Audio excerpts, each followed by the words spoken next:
Sonny stared at the little girl, trying not to lose his composure. What is wrong with these people? He had 2 horns, a mouth full of sharp fangs, long claws, and 4 damned arms. And yet, the first thing that both Effie and Kai had reacted to was his height. Was he not allowed to be tall for once? Continuing to pretend to fight the monstrous child in earnest, he pointed to his chest instead of an answer. Effie, too, slowed down her relentless assault a bit, just enough to give him some breathing room without making her changed attitude obvious. A few moments later, when they were close to each other, she hissed quietly, "Let me guess, you saw the message I left that said not to come to the Temple of Chalice, and naturally decided to do the exact opposite?" Sonny spun, avoiding her fist, and raised 2 fingers. The girl frowned. 2?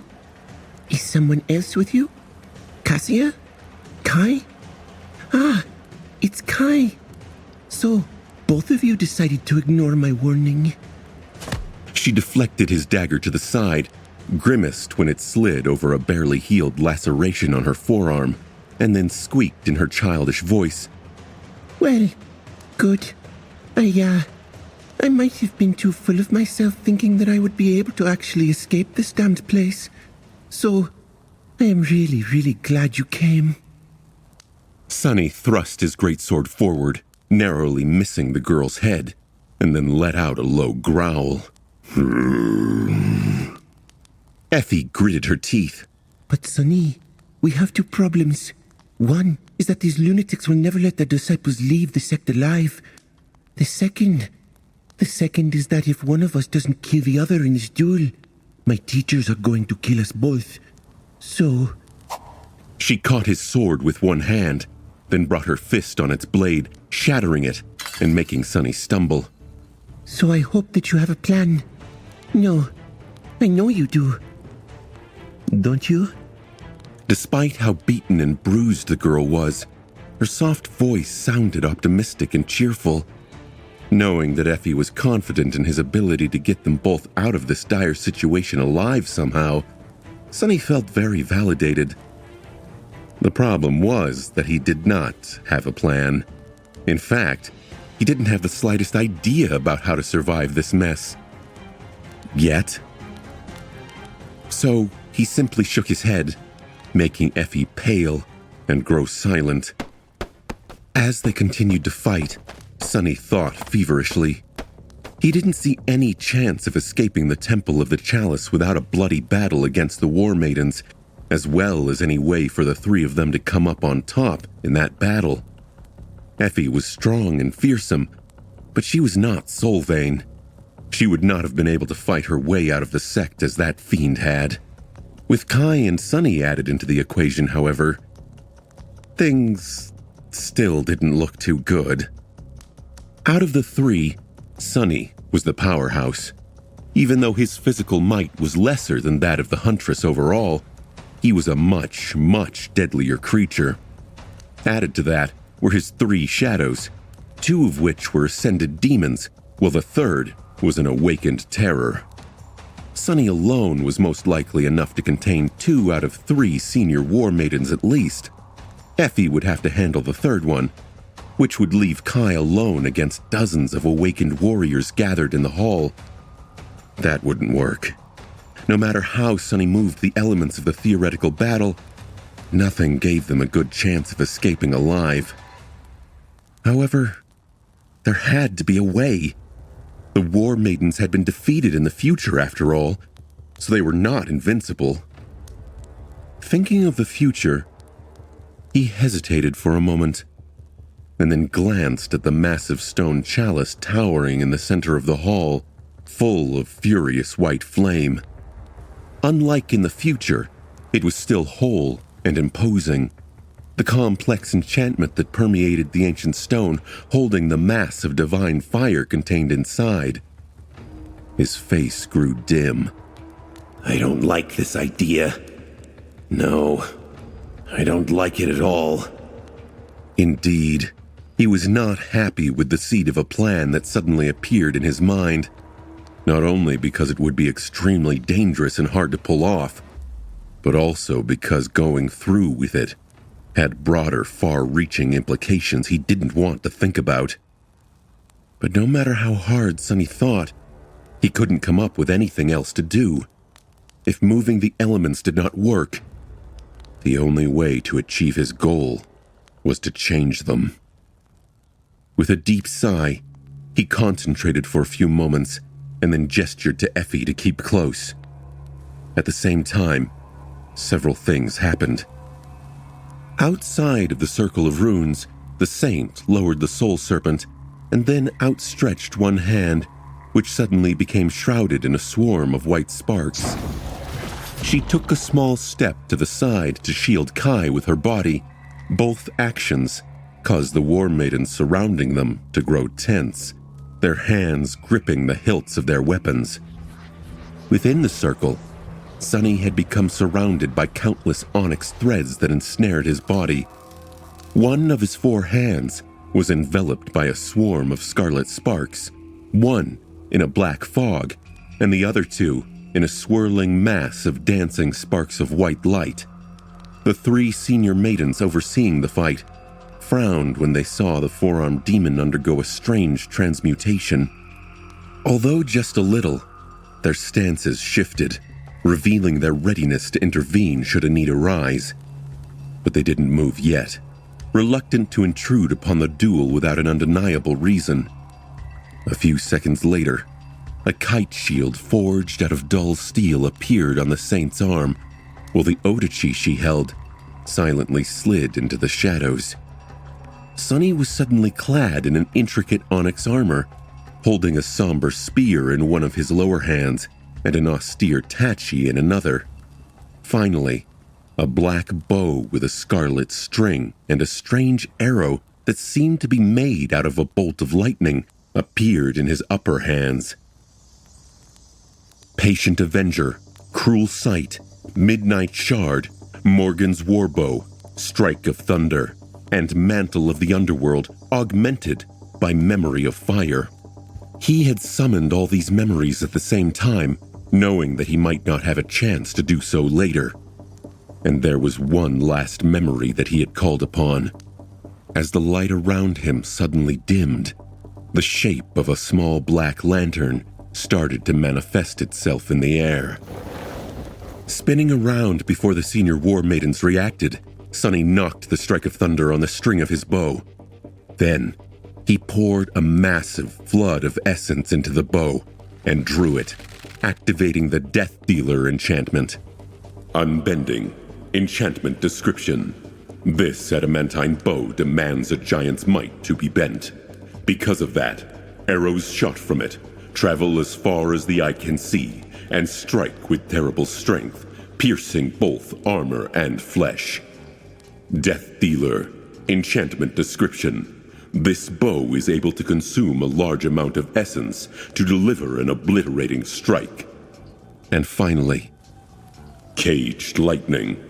Enchantment description.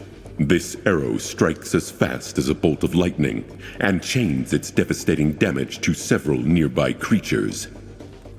Feeling his reserves of essence instantly diminish by a vast amount, Sonny gritted his teeth and released the string. At the last moment, all 3 of his shadows slid off his fingers and wrapped themselves around the Strike of Thunder. And so, this ascended arrow of the 2nd tier was sent flying from an ascended bow of the 4th tier. Its power augmented many-fold by the 3 shadows and the obliterating influence of the Death Dealer enchantment. A shot like that would probably be enough to kill a master. The arrow was too fast to be intercepted as well. However, Sonny had not aimed at any of the 3 senior war maidens. Instead, he aimed his arrow at the stone chalice. And not just anywhere on it at that. No, he sent the Strike of Thunder at the exact spot on the ancient stone surface where the weave of invisible runes was the most intense and elaborate. Sonny doubted that even this combination of powers and enchantments would be enough to deal real damage to the stone vessel. However, if he could destroy a small but important part of its enchantment, the divine flame contained within would do the rest. As the bolt of lightning streaked through the air toward the chalice, he grabbed the little girl and dashed behind one of the columns, then knelt and hugged her with all four arms, covering her little body with his. At the same time, the saint pushed Kai back and raised her shield, covering them both. Before anyone could react, the furious lightning struck the side of the giant stone chalice. And then, everything became white.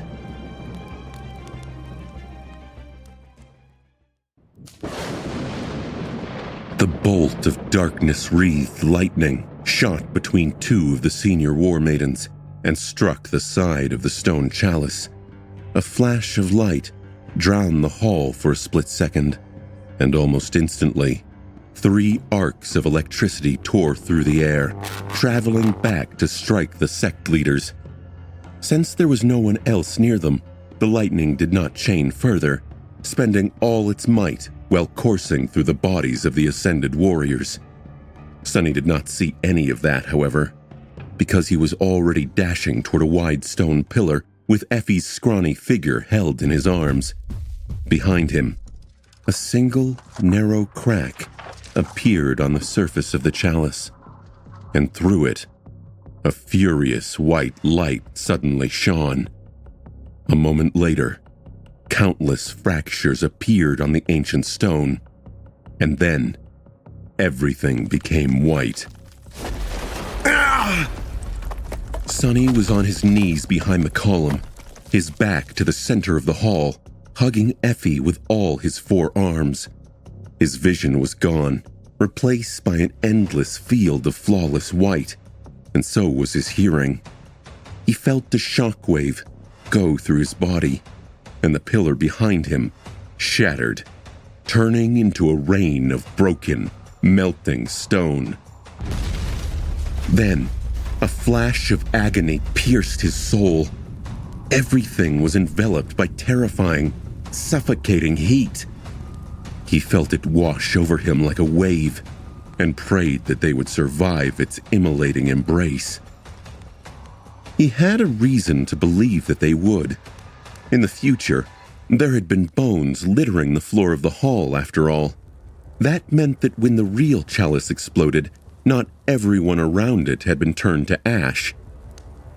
Sunny also had the stalwart enchantment of the Mantle of the Underworld, providing him with high resistance to elemental attacks, as well as the Underworld Armament enchantment, channeling and enhancing the protective effect of the Memory of Fire through the onyx armor.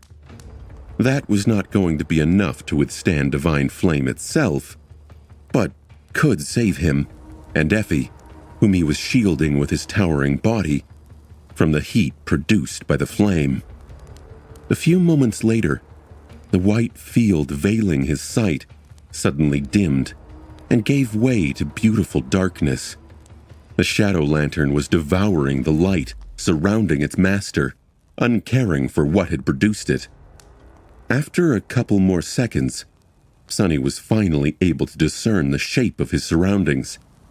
The sight of the great hall was all too familiar. The stone chalice lay in a molten pile on the stone floor, which was cracked and shattered. Most of the pillars supporting the roof had toppled, and so did a section of the roof itself, revealing a piece of the night sky with stars shining on its black canvas. The walls of the hall were fractured and had collapsed outward, just like they would be in the future. All over the devastated chamber, small pieces of divine flame burned. Some danced on shards of stone, slowly devouring it. Some on the charred corpses of those war maidens that had been killed in the blast. However, the flames did not seem to be spreading. Strangely, there were numerous runes shining on what remained of the hall's floor and ceiling, weakening them. Perhaps because of those runes, Many of the War Maidens survived. Curse it. The three ascended were all alive, although 2 of the 3 were severely wounded. Whether by the lightning of the strike of thunder, the explosion, or the divine flame, Sunny did not know. Some of their awakened disciples had survived as well, and were now slowly rising from the ground, shock and fury written on their pale faces. And Sunny was alive too, but not unscathed. His body was not damaged, but one of his shadows seemed to have been too slow to retreat from the chalice and had gotten itself burned a little by the divine flame. Since the 3 shadows were manifestations of his soul, it was burned as well. Gritting his teeth, Sunny endured the pain and rose to his feet. Soul damage. Well, what else was new? Just as he thought that, the shadows slid between the dancing flames and attached themselves to his feet, one cradling its damaged arm with 3 hands. Effie looked around with shock, sweat rolling down her little face. What the hell happened? You... crazy. She spoke, and instantly regretted it when a torrent of scorchingly hot air streamed into her mouth. Sunny evaluated the situation, then pushed the little girl away, gesturing at the far end of the hall. There, Kai was levitating above the floor, his hood torn and his wooden mask glowing angrily as if seconds from catching on fire. The young man was surrounded by a whirlwind of white sparks, no doubt summoning his armor and weapons. He was also surrounded by a dozen surviving war maidens. Effie's eyes widened, and she took a step in his direction, but then hesitated and looked at Sunny with concern. What about the masters? He glanced at the 3 ascended warriors, and then simply pointed a finger at himself. The little girl wanted to say something, her eyes full of worry and unease, but then nodded and dashed away, summoning her own memories. Left alone, Sunny dismissed Morgan's warbow, transferred the cruel sight to his upper hands, and slowly walked toward the fearsome battle masters. 3 shadows followed him, and wherever he passed, the light was destroyed and replaced by darkness. The 4-armed demon in onyx armor stopped a dozen or so meters away from the leaders of the Red Sect and tilted his head a little, staring at them with his black eyes. The white-haired descendant, the only one who remained unscathed after the explosion, looked at him with cold hatred, then smiled wildly and spat. Foul shadow, you dare challenge the 3 of us alone? The maiden with red hair gritted her teeth and moved her badly burned arm, raising the scarlet Odachi into a battle-ready position. The one with black hair leaned heavily on her spear, then whispered something, causing the runes on the weapon to ignite with an angry red glow. Sunny remained motionless for a second, then shook his head and grinned, revealing his sharp fangs. A moment later, 3 terrifying creatures burst from his shadows, fury burning in their eyes. One was a giant serpent with obsidian scales. One was a dreadful black steed with adamantine horns and fangs like those of a wolf. And the third one was a graceful knight in onyx armor, wielding a charred kite shield and a stone sword. Together, the 4 shadows lunged forward.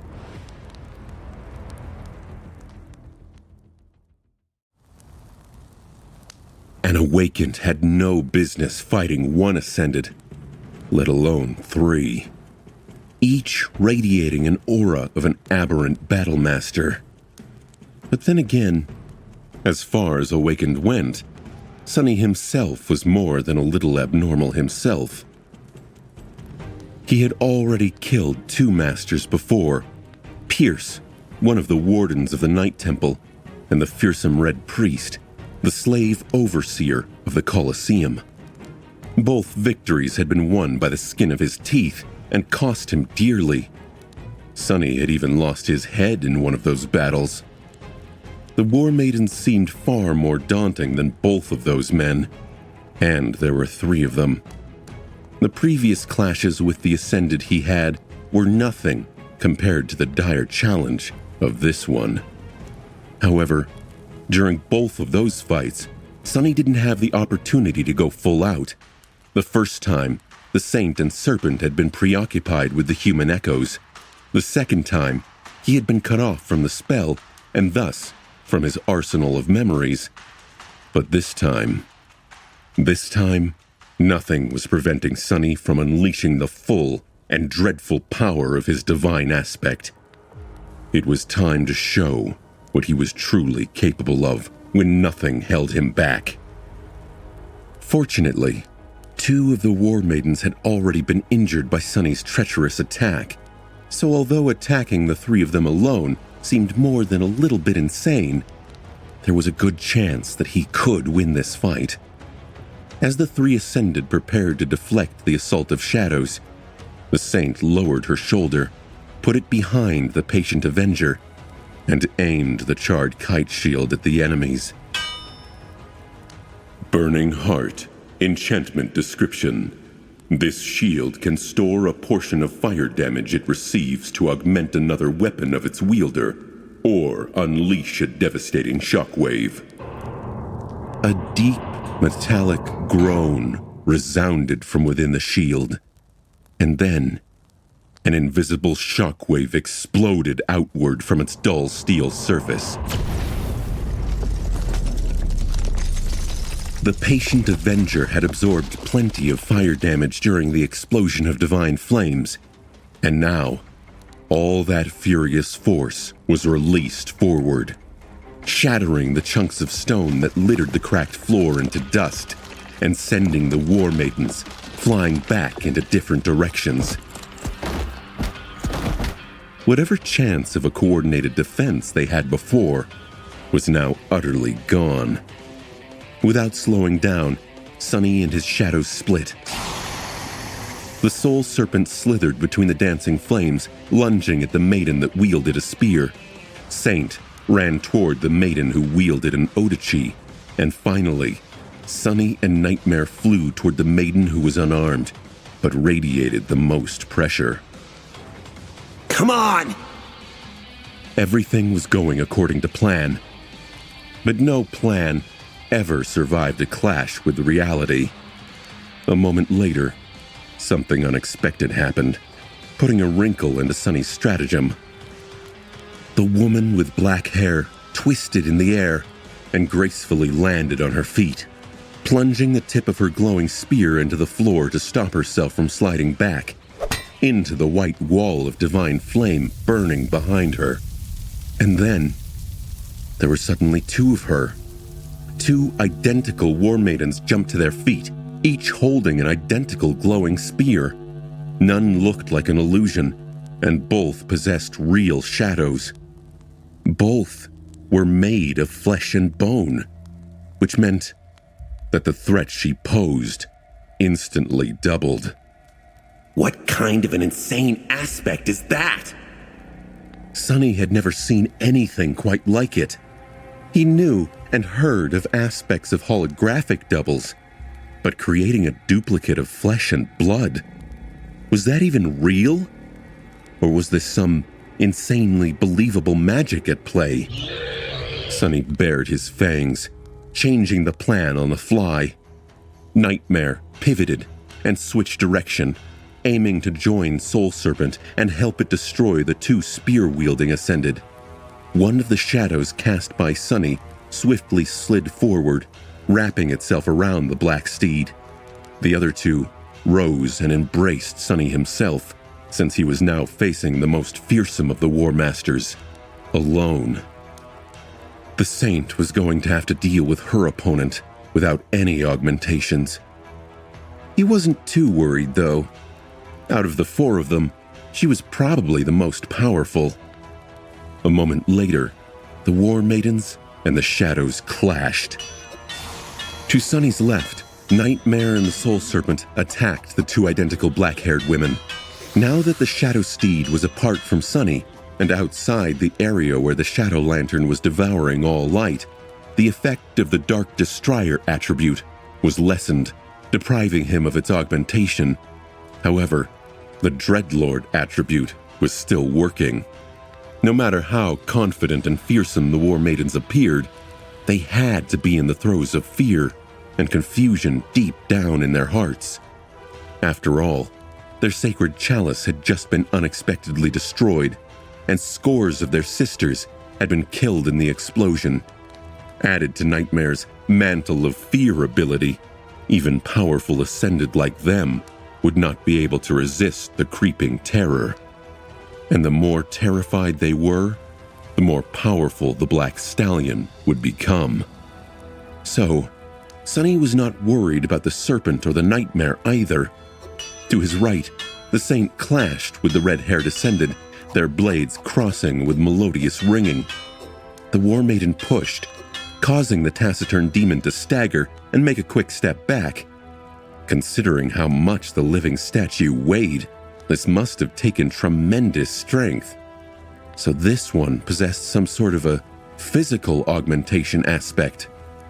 Her terrible burns seemed to be healing with incredible speed, too, which meant that the aspect gifted her with a miraculous regeneration rate as well. And lastly, there was a deep nick left on the blade of Saint Stone's sword. Either the enchantments of the Scarlet Odachi were especially powerful, or the woman possessed an ability capable of reinforcing her weapons, too. Still, Sunny was confident that his Silent Shadow would be able to win.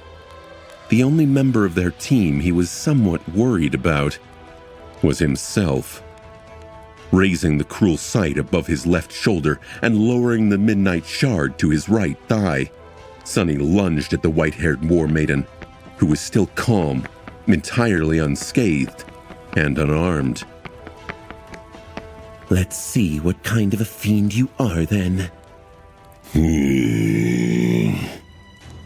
Looking at the attacking demon with cold hatred, the woman simply outstretched her empty hands, and in the next moment, the stone shards and the dancing flames around them suddenly moved.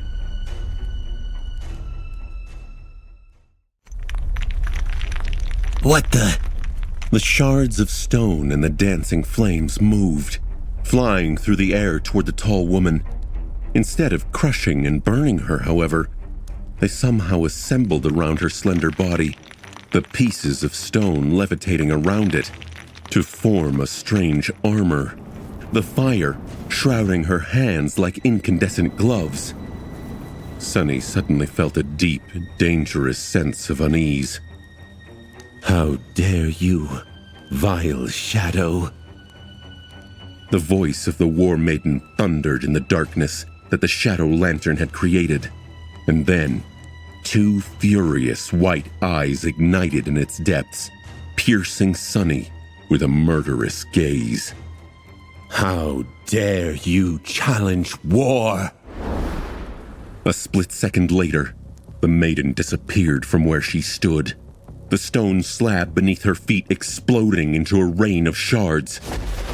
Almost instantly, she was already upon him, a flame-wreathed palm shooting forward to pierce his chest. Damnation! What is with women of war always going straight for my heart? This is already the third time this has happened. Sunny awkwardly blocked the devastating blow and felt himself being thrown back by the terrifying force of the impact. Luckily, the mantle of the underworld had withstood the touch of the divine flames that shrouded his enemy's hands, if just barely. The enhanced enchantment of Memory of Fire still coursed through its polished onyx. Ah! Something wasn't right here. Even for a master, The speed and strength of this woman were way too terrifying. With 3 cores nearing full saturation and augmented with 2 shadows, he was supposed to be near the realm of the Ascended, at least, if not more or less on par with some of them. And yet, her might was far greater than his. That could have been explained by possessing an aspect that augmented one's physicality, but Sunny had just seen the white-haired war maiden seem to be some sort of an elemental sorceress. I see how it is. Crashing onto the floor in a roll, he instantly threw the cruel sight forward to prevent his enemy from chaining the next attack after the first, then slashed at her with the Midnight Shard. The blade of the austere Tachi scraped fruitlessly across the carapace of levitating stone shards surrounding the War Maiden's body. The effect of her aspect was broader than just elemental control. Not only was the fearsome leader of the Red Sect capable of manipulating the elements, but she also drew power from them. The stone probably enhanced her strength and endurance. The fire, her speed, attack power? Whatever it was, it seemed to allow the white-haired maiden to perceive her surroundings despite the veil of shadows his lantern was creating around them. With a ruthless scowl on her beautiful face, the War Maiden easily swatted both the cruel sight and the Midnight Shard to the sides. However, she failed to defend against the sharp blade of the ghostly stiletto that suddenly appeared in one of Sunny's hands and slid between the chunks of stone protecting her body. The Moonlight Shard bit into the maiden's body, failing to sink deep, but still drawing blood. Sunny grinned. There was a benefit to having 4 arms after all. Not so high and mighty now, are you? The maiden seemed more infuriated than hurt, though. The stone carapace swirled around her, sending the Moonlight Shard flying away from his hand, and then 2 incandescent fists descended upon him. A spark of flame traveled through the whirlwind of stone shards and licked her body, perfectly cauterizing the wound. The white-haired warrior and Sunny clashed, their speed and ferocity causing more destruction to befall the devastated hall of the temple. Since they were shrouded by a rolling cloud of darkness, no one would have been able to see what was happening under the veil of shadows, noticing only flashes of white radiance that tore through it from time to time. All they could perceive were the furious sounds of a frightening, inhuman battle. The War Maiden was faster and stronger than Sunny. Her aspect was fearsome, and her skill was unlike anything he had ever seen. It was different from how humans of the waking world fought, but in no way inferior. In fact, her murderous technique was utterly sublime in its deadly power, stark perfection, and lethal precision. She was also able to control the flow of essence through her body with such an intricate and ingenious measure of control that it made Sunny realize how crude and clumsy his own, which he had been proud of before, really was. His essence was running low, too, because of how much he had spent on delivering the obliterating shot from Morgan's warbow. However, he was not defenseless in that fight. While the War Maiden possessed a sublime technique, Sunny possessed a myriad of them. He was able to shift from one style to another effortlessly, dancing like a shapeless shadow, making it difficult to predict and prevent his next move. The cruel sight danced with him, swiftly changing its form from a somber spear to a mirror sword and jumping between his 4 hands. Sunny had dismissed the Midnight Shard, knowing that it would not be able to withstand the immolating heat of divine flames shrouding his enemy's arms. He relied on his versatility and deception to keep himself alive under the ferocious assault of the monstrous Ascended, and through all of it, he was observing how she moved, how her shadow moved, how they fought, how they reacted. Shadow Dance was slowly absorbing the War Maiden's sublime battle style. Thus, making her incredible technique more transparent and predictable. The process was helped by the fact that Sonny had recognized the same foundation in it that he had witnessed when Effie attacked him earlier. The two were a master and pupil, after all. For now, Sonny was locked into a desperate defense with no hope of launching an effective attack of his own. It seemed as though his death was only a matter of time. But Sonny was trying to find the right moment. But would he make it? Could he last in time for that moment to come? Sonny was battered and beaten. The onyx surface of the mantle of the underworld cracked and glowing orange in several places, as if on the verge of melting. His reserves of essence were almost empty, and his breathing was labored and arduous. One of his horns was broken, or rather, cut cleanly. The edges turned glossy and black by the indescribable heat of the War Maiden's fiery palm. But then, he suddenly saw it. An opportunity. There was probably not going to be another one of those in this dire fight. As the white-haired warrior raised her hand to deliver another terrible strike, he suddenly turned the blade of the cruel sight slightly so that it faced the enemy with the flat side. And then, Sonny activated the Light Eater enchantment of the somber spear, turning its blade into a source of bright, radiant sunlight. The War Maiden had used her aspect to adjust her eyes to the darkness, and for that reason, a sudden flash of daylight blinded her, while Sonny remained unaffected by it. He was relying on his shadow sense to move around anyway. His enemy was only blinded for a second, but in the battle at their level, 1 second might as well have been an eternity. Simply losing her sight would not have made the War Maiden defenseless, of course. A warrior like her would have been taught how to fight with her eyes closed. And indeed, she instantly shifted her body and moved her hands, preparing to deflect the most probable attacks. Unfortunately for her, Sonny had already gained enough insight into her style to know exactly what these movements would be, and so he knew how to slip through them. One of his hands suddenly shot forward, the clawed gauntlet shattering a piece of stone protecting the woman's neck. The other followed, passing through the momentary gap in the magical carapace and ripping her throat apart. A strange sound escaped from the War Maiden's lips. Her eyes widened, the white radiance burning in them, growing dimmer. It was a magnificently disturbing sight. The whirlwind of stone shards surrounding the maiden's powerful body rained to the ground. Can't be. A shadow. With that, the fearsome leader of the Red Sect fell to her knees, life draining through the terrible wound on her neck. Before the spell spoke, Sonny stood over her, letting his eyes take in the gruesome display of his victory. Then he leaned down and whispered, "Find peace within me. This is the mercy of Shadow."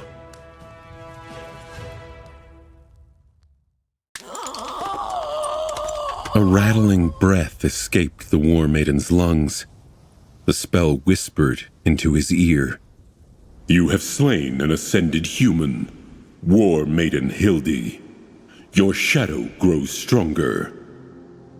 He took a step back and grunted, pain and exhaustion permeating his battered body. "Why don't I feel happy?" Sonny did not mean to say those words aloud. With a frown, he pulled his gaze away from the corpse of the valiant maiden, briefly glanced at the emerald amulet grasped in one of his hands, and hid it back under the cracked breastplate of the mantle of the underworld. It was not every day that he achieved a victory in a battle against an ascended. He should have been celebrating. But really, Sonny was not too fond of killing humans. At least, those whom he did not hate. Feeling pain travel through his scorched body, and observing the sorry state of the mantle, he activated its living stone enchantment and saw the stone-like metal start to restore itself.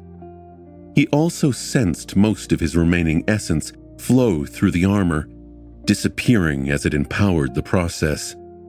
With a sigh, Sonny leaned on the cruel sight and looked around warily. He was not in the best shape, and the battle was not over. It wasn't time to celebrate yet. To his right, the Saint was entangled with the red-haired Descended, their weapons weaving a fearsome pattern of destruction across the remains of the Great Hall. The patient Avenger was glowing with an angry orange radiance, and her stone sword was surrounded with flames. Augmented by the cold steel enchantment of the shield, it was somehow resisting the Scarlet Odachi. However, the blade of the sword was covered by numerous nicks and cracks, as if it was seconds away from falling apart. The body of the War Maiden, meanwhile, was washed in blood, but free of any wound, betraying the fact that she had been able to heal all the damage dealt to her by the Saint. To his left, Serpent and Nightmare were fighting the two identical Ascendeds. One, surprisingly, was already on the floor, the black steed stomping viciously on her chest with adamantine hooves. The sight of it was both disturbing and frightening, even though Sonny knew that the dreadful horse was on his side. The second maiden was entangled in a furious battle with the Soul Serpent, her enchanted spear flashing through the air and leaving deep gashes on the Stygian scales of the giant snake. Despite the serpent's advantage in size and might, the woman was too swift, cunning, and skilled to allow herself to be caught by its coils. What's worse, her weapons seemed to be able to follow the enemy into the shadows, striking at Serpent even when it dove into them to ensnare her. The black-haired warrior was truly terrifying.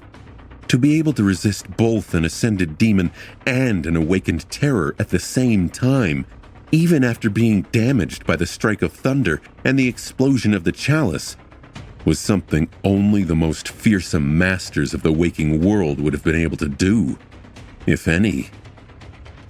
However, her luck had run out, because today she met Sonny.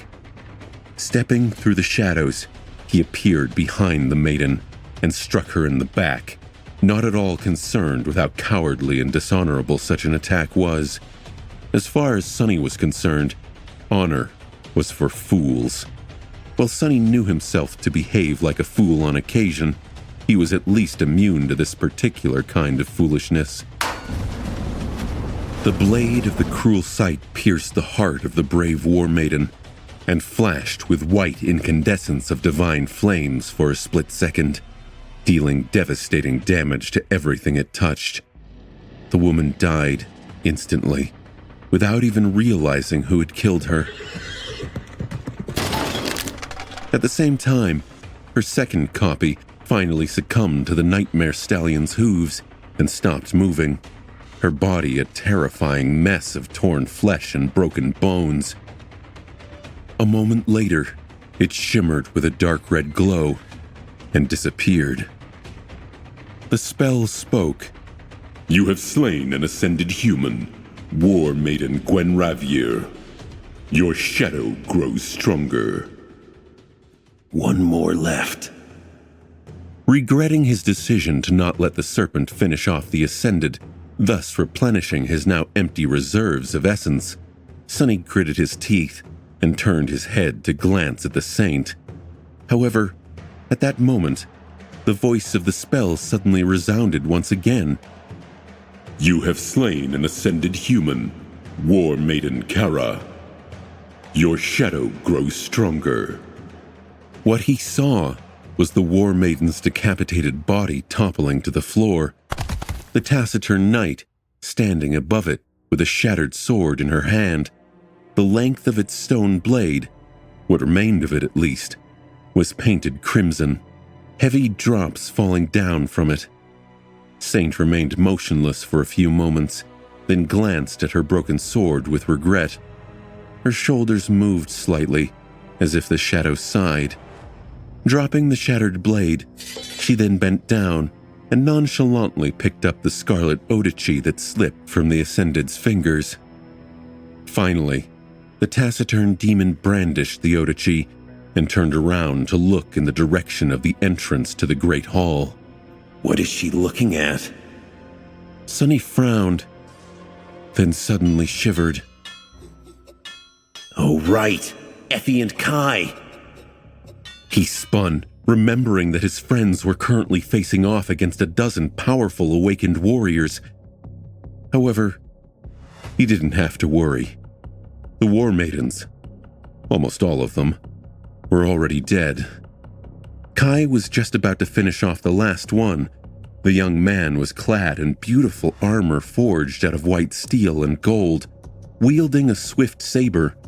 His battle skills seemed to have improved tremendously since their time on the Forgotten Shore. Those months in the army of the Ivory City must have taught him a lot.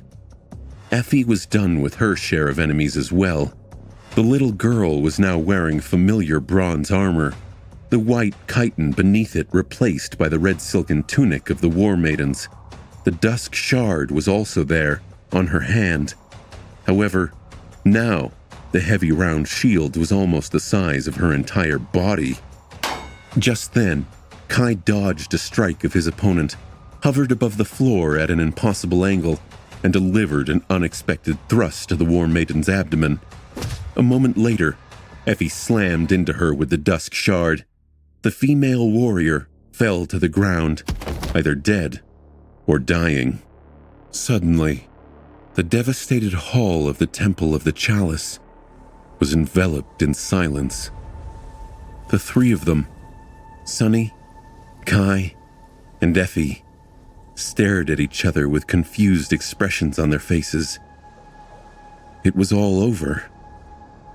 Have they really won?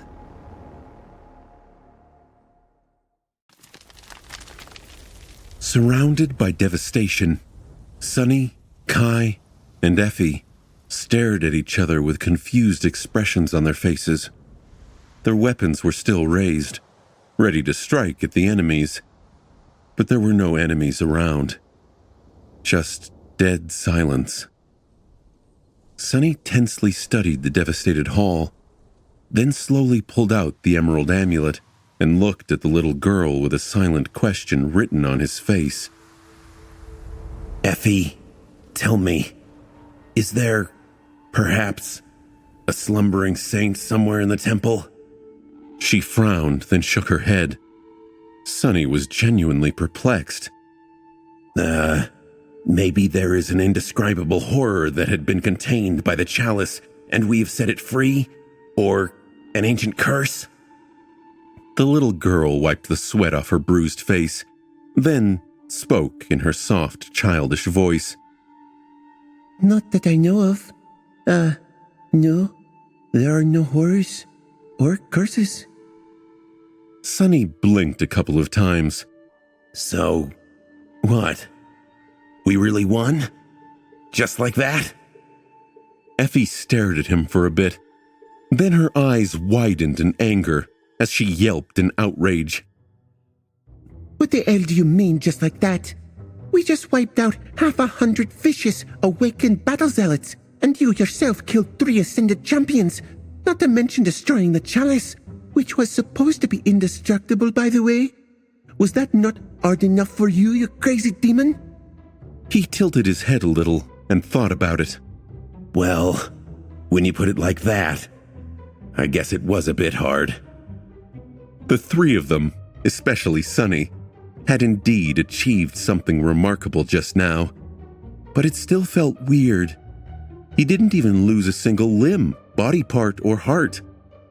Well, he did lose half a horn. That had to count for something, probably. Sunny scowled. That victory had not been easy. In fact, it had been the opposite of that. However, it had not been as costly as he would have expected it to be. 3 Ascended were no joke, let alone as fearsome as the War Maidens had been.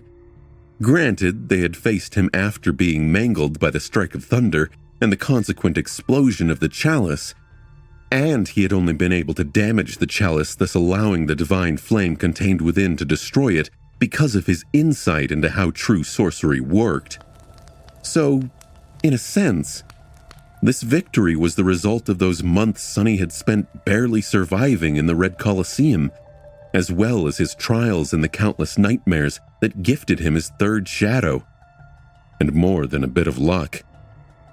He sighed, then asked dubiously, So, what? We can just go? Effie looked around, her face lingering on the corpse of the white-haired maiden for a few seconds. Her face turned somber, and then she simply shrugged. Unless you want to get roasted even more by the divine flames, I suggest we do. Kai, who had been silent this whole time, looked around as well. His gaze, however, seemed to be aimed at something beyond the walls of the devastated hall. Then, he lowered his head, his eyes turning dark. The young man spoke in a low, hoarse voice. Are there other children that were being trained in the sect? Do we need to take them with us? Sonny froze, then scratched the back of his head in embarrassment. I did not think about that. The War Maidens were known to take in orphan girls, right? Where are they? He wasn't too happy about the prospect of taking care of a bunch of kids, especially since he had just slaughtered their previous caretakers. But the idea of leaving them here did not sit right with Sonny, whether or not they were just phantasms of the nightmare. Noctis would end up having to deal with settling the children in the sanctuary anyway. Effie's childish face slowly turned still, and she briefly glanced down in the direction where Kai had been looking a few moments ago. She turned away and said in a strangely even tone, There were a few other girls with me before, indeed, but they didn't make it. She dismissed the dusk shard, then bent down to pick up one of the swords laying on the stones. The War Maidens were not bad people, at least not at the start of it all, but somewhere along the way, the sect changed. By the time the girl whose body I took over ended up with them, it was as though everyone here had gone insane. She walked to the next corpse, stared at it with strange darkness in her eyes, and then picked up another weapon. They were obsessed with the idea of creating a warrior capable of slaying someone called Solvain. So their training, what they called training anyway, had grown vicious, cruel, and inhumanly hard. Of all the girls subjected to it, only a handful survived in this batch. I was the only one. Effie sighed, then stopped, staring once again at the body of the white-haired war maiden with a complicated expression. Strange, isn't it? It was not like they hated us. On the contrary, they seemed to care about their wards a great deal. But that did not stop them from killing us. She remained silent for a bit, and then added, And despite the fact those girls were being tormented and killed, it didn't stop them from loving their killers. How strange. The little girl was silent for a few moments, then suddenly smiled. So, yeah, I would like to get out of this place very much. If there is nothing else, let's just go. Sonny hesitated, then silently motioned to Kai to come closer to Effie.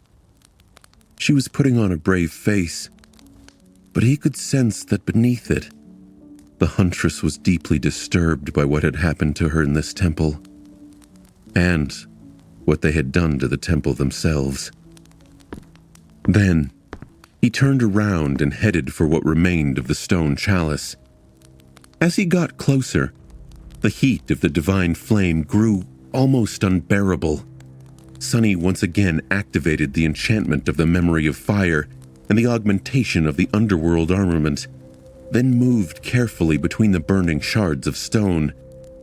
In the spot where the chalice had stood before, surrounded by a ring of flames, a simple knife made of a piece of ghostly glass lay, reflecting the furious white light of the fire. Because of the shape and position of the deep fractures that had spread through the cracked floor, it seemed as though the glass blade had been the epicenter of the terrible explosion. There was not a single blemish on its surface, though. Sonny lingered for a moment, then leaned forward and picked up the glass knife. It was light and cool to the touch, just how he remembered it. Just to make sure, Sonny glanced beneath the surface of the glass blade and froze for a moment, transfixed by the sight of a single string of fate encased within it, looping endlessly on itself. Even if he had not seen the knife in one of his nightmares, he would have instantly recognized it for what it was: the key to an immortal's death, the Ivory Lord's death. He had found it.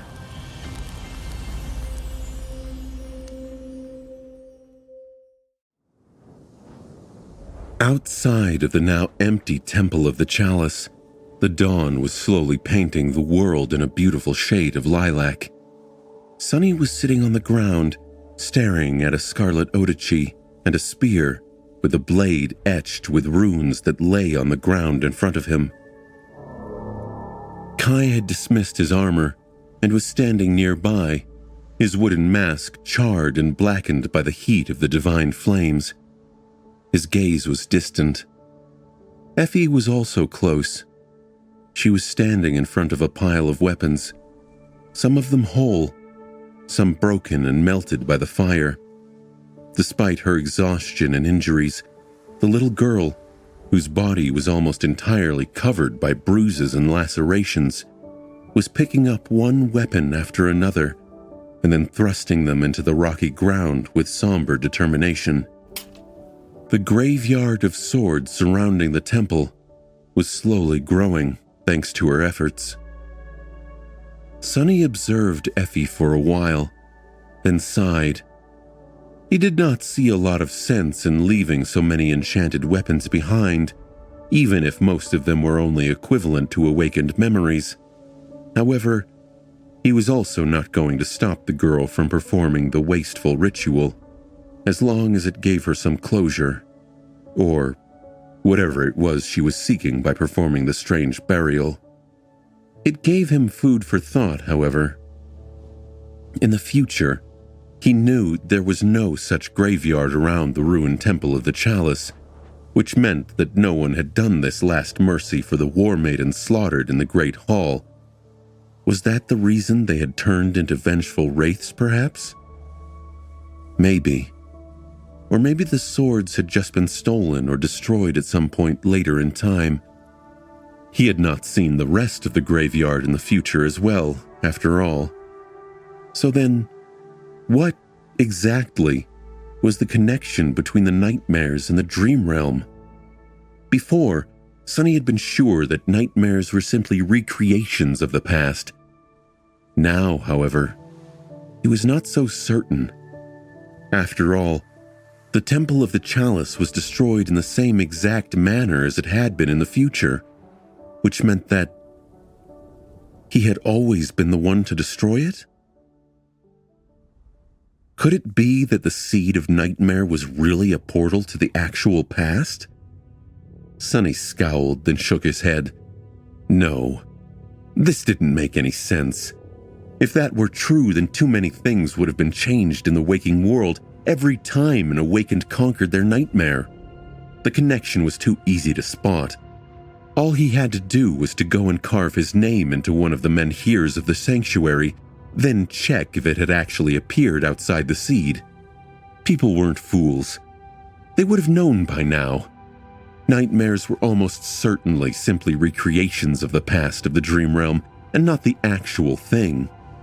However, the coincidence of how the Temple of the Chalice had ended up was too glaring to be natural. Logically, the appearance of Awakened from the waking world should have changed the course of events that happened in the past completely. And yet, it had not. At least, not yet. He could think of two explanations for that, one far less frightening than the other. The first explanation was that there was a simple case of his knowledge of the future informing his actions in the past. Sonny had thought of destroying the chalice because he had already seen it destroyed in the future, and so the cycle had been complete without any ominous reasons, just due to a logical connection. The second explanation was far more concerning, at least to Sonny. He knew more about fate than most people. He knew how hard it was to change it, let alone escape its stranglehold completely. So what? What if fate had a pull on all things, had influence over all of existence, and pushed everything everywhere in a certain direction, to a certain conclusion, no less? If so, the details of what happened could potentially change, but the end would inevitably and inescapably be the same. That was a thought that terrified Sonny beyond belief. He had proclaimed fate to be his sworn enemy after all, and now that enemy seemed more fearsome than ever. With a grim expression, he glanced at Effie one more time, then rose from the ground and walked over to the pile of weapons, picking one of them up and thrusting it into the ground. The girl was breathing heavily, her little body seemingly on the verge of collapse. Nevertheless, she glanced at Sonny with a stubborn expression. What are you doing? Sonny picked up another sword and shrugged. I'm helping. You must be hungry, are you not? The sooner we are done with this, the sooner you can eat. Everyone wins. No? Effie hesitated for a bit, then turned away and nodded slowly. Together, they continued to bury the swords of the maidens in the rocky soil, with Kai soon joining them. Before too long, the pile of weapons had disappeared, joining the countless swords surrounding the empty, silent temple. Sonny did not know if what they had done was going to change fate, even a little bit, but he hoped ardently that it would. The next morning, the inhabitants of the sanctuary saw a very peculiar thing. A man in a wooden mask, with skin that resembled tree bark, had effortlessly landed on the soft grass of the island, his tall figure covered by a fitting silk garment. A moment later, a towering four-armed demon climbed from beneath the island and joined him. However, that was not all. There was a scrawny girl of about 11 or 12 years of age sitting on the shoulders of the demon, holding his horns with her little hands and swinging her skinny legs wildly. Giddy up! Faster! Listening to Effie laugh, Sonny gritted his teeth, then said with irritation, Can you stop swinging your legs? I'm not a horse, damn it.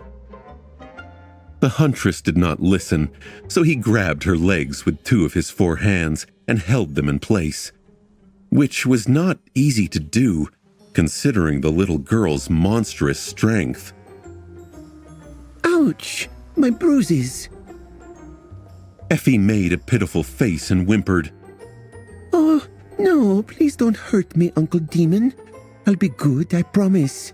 I'll try to recover from the beatings faster. You don't need to get angry. As the people stared at the girl's terribly bruised body with dark expressions, then looked at Sonny angrily, he hissed, She's not. You stop it right now, Effie. That's not funny.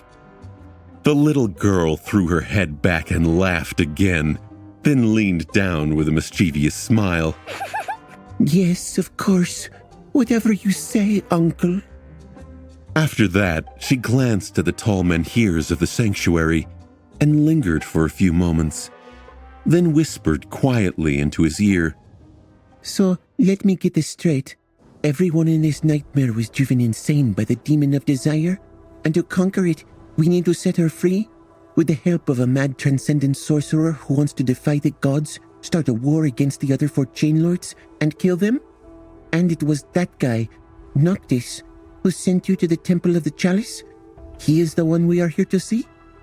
Sonny looked forward with a dark expression on his bestial face, and then growled. More or less. We have a thing or two to discuss with him. He paused for a moment before adding, murderous flames igniting in his eyes. Because I'm pretty sure that Noctis, that rotten bastard, has swindled me again.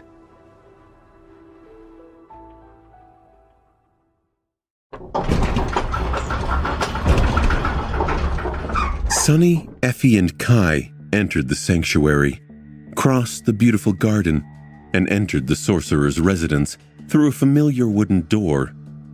Effie still sitting on Sonny's shoulders with a curious expression on her childish face. The rooms within, however, had changed since the last time Sonny had seen them. The luxurious furniture was gone, as well as beautiful decorations covering the walls. Instead, all that met them was barren stone, with a few broken sailor dolls laying on it, their limbs disassembled and laid out around the bodies of the macabre pieces of art. The floor of the whole central chamber was covered by a circle made out of a myriad of runes, powerful currents of soul essence flowing through it and dissipating into the ancient stones. Noctis was sitting in the center of the circle, his eyes closed. Without the familiar carefree smile, his beautiful face seemed ominous and strangely terrifying. Hearing their footsteps, the sorcerer slowly exhaled. The crushing flood of essence slowly thinned, and then dissipated, retreating back into his body. He turned his head slightly and opened his eyes, which shone in the darkness for a moment, as though full of pale moonlight. Then, they slowly turned human again, and Noctis smiled, returning to his usual laid-back persona so suddenly that it seemed almost disturbing. Ah, Sunless, my friend, you're back. Sit down, have a drink. Welcome. He stood up and outstretched a hand as if trying to gesture at a set of comfortable seats. Then, a surprised expression appeared on the Transcendent's face, and he looked around the empty hall with a bit of confusion. Oh, right. I've been remodeling. Noctis sighed, then clapped his hands together. Well, no matter. Dolls, bring my guests something to drink. They must be parched after their journey. His voice echoed around the residence. However, nothing happened. He hesitated and then glanced at the broken mannequins laying on the floor and awkwardly shifted his feet. Ah, how unfortunate. The sorcerer shook his head, then shrugged and looked at the three of them with a smile. Anyway, welcome. He tilted his head and stared at Effie, then blinked a couple of times. Ah, you have brought a child with you. How curious. It doesn't bite, does it? Sonny frowned, but before he could speak, Effie blurted with feigned outrage. I am not a child. I am 12. Almost. Noctis stared at her with doubt. It speaks? How bizarre. Sonny slowly inhaled, then said evenly, "This child is called Effie. She is the friend I have told you about." The sorcerer's polite smile remained glued to his face. He stared at Effie some more, then furtively glanced at Kai. So, one of your friends is a horribly burned vagrant you randomly stumbled upon in my sanctuary, and the other one is a small child. Sonny nodded grimly. Noctis rubbed his chin and then cautiously said, Sunless, Are you utterly sure that you did not just invent having friends? To make me value your own beautiful friendship more, perhaps? If so, let me assure you I value it a great deal already. There's no need for you to feel insecure just because you are not as beautiful, wealthy, wise, generous, and delightful to be around as me. Sonny gritted his teeth and then hissed furiously. I am sure that I didn't invent them. Are you sure that you really want to know the truth about me and my friends? Noctis raised his eyebrows with a sincere look on his face. Well, of course. Sonny stared at him for a few moments and then said, In that case, my friends and I are not actually a demon, a vagrant, and a small child. We are humans from a distant future whose souls were sent here by a nearly almighty entity known as the Nightmare Spell, created after the gods died and this whole world had been destroyed. Oh, and this place, it is not real. You aren't real either. All of it is just a complicated illusion created by the spell to test us 3. No, us 5, actually. That's the honest truth. The sorcerer looked at him with wide eyes. Then he sighed, shook his head, and uttered in a hurt tone, Sunless, there's no need to weave such silly lies to mock me. If you don't want to tell me, you don't have to. He pursed his lips and turned away. So childish. I take it all went well then. Since you are in the company of a new friend, you must have successfully infiltrated the Temple of the Chalice, found her, retrieved the glass knife, and fled before the War Maidens noticed? Sonny flinched, then cleared his throat and remained silent for a couple of seconds. Finally, he said in an even tone, well, actually, not exactly. We did retrieve Effie and the knife, but... Noctis looked at him with surprise. But what? Sonny coughed. We sort of destroyed the chalice and killed all the War Maidens. The sorcerer stared at him in shock. You did what? Kai sighed and then strained his vocal cords to speak. We were left with no other choice.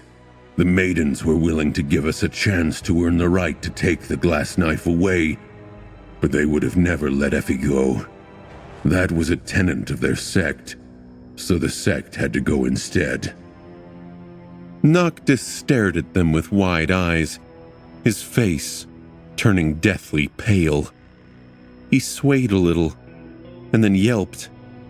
But what do you mean you killed all the maidens? How did you manage to kill them? What about their transcendent sect leader? Did you kill her too? The 3 of them looked at each other with confusion. Then Effie cautiously spoke up. The venerable foremother, who was the last transcendent of the Red Sect, died like 200 years ago. There were no other transcendents among the maidens since. The sorcerer blinked a couple of times. Wait, really? Huh. So, she just went and died. How pedestrian. Sonny stared at him aghast. Did that fool...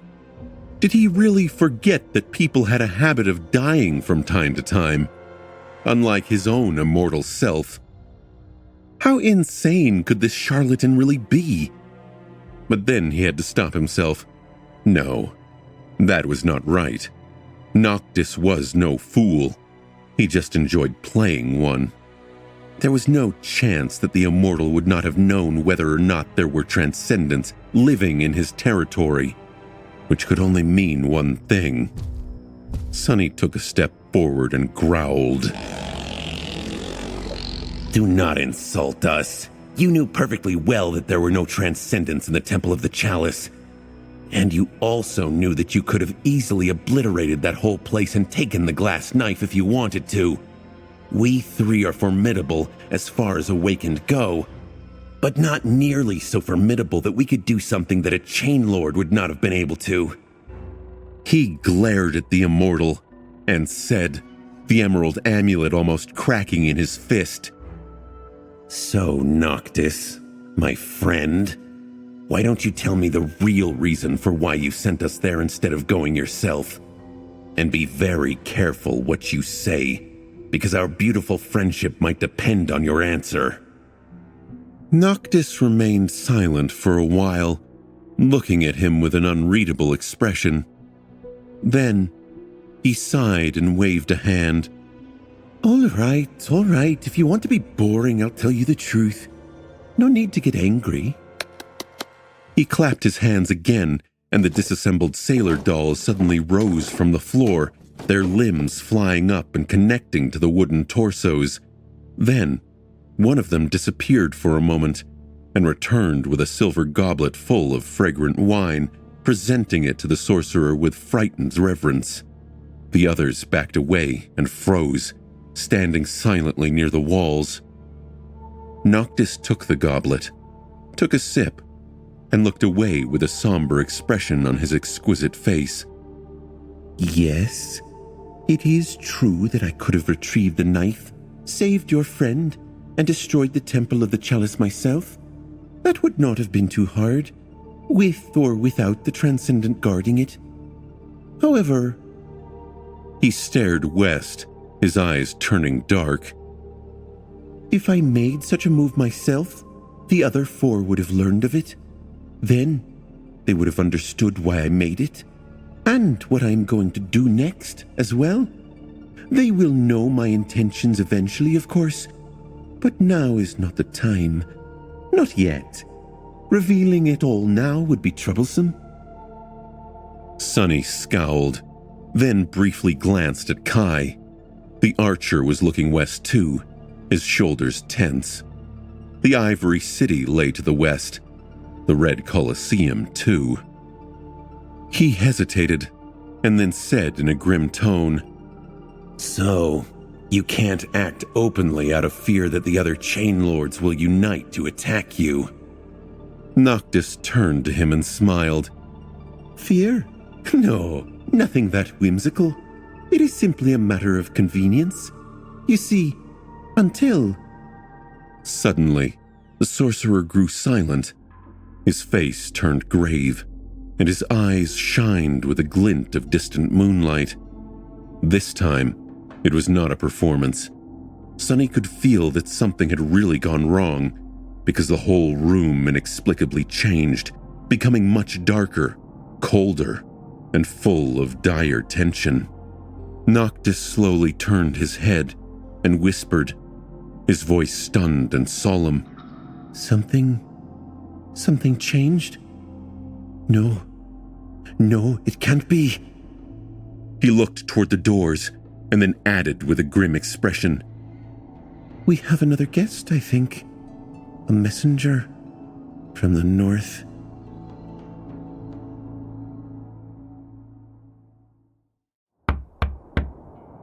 The sorcerer seemed shaken. No, more than that. He seemed deeply troubled by something.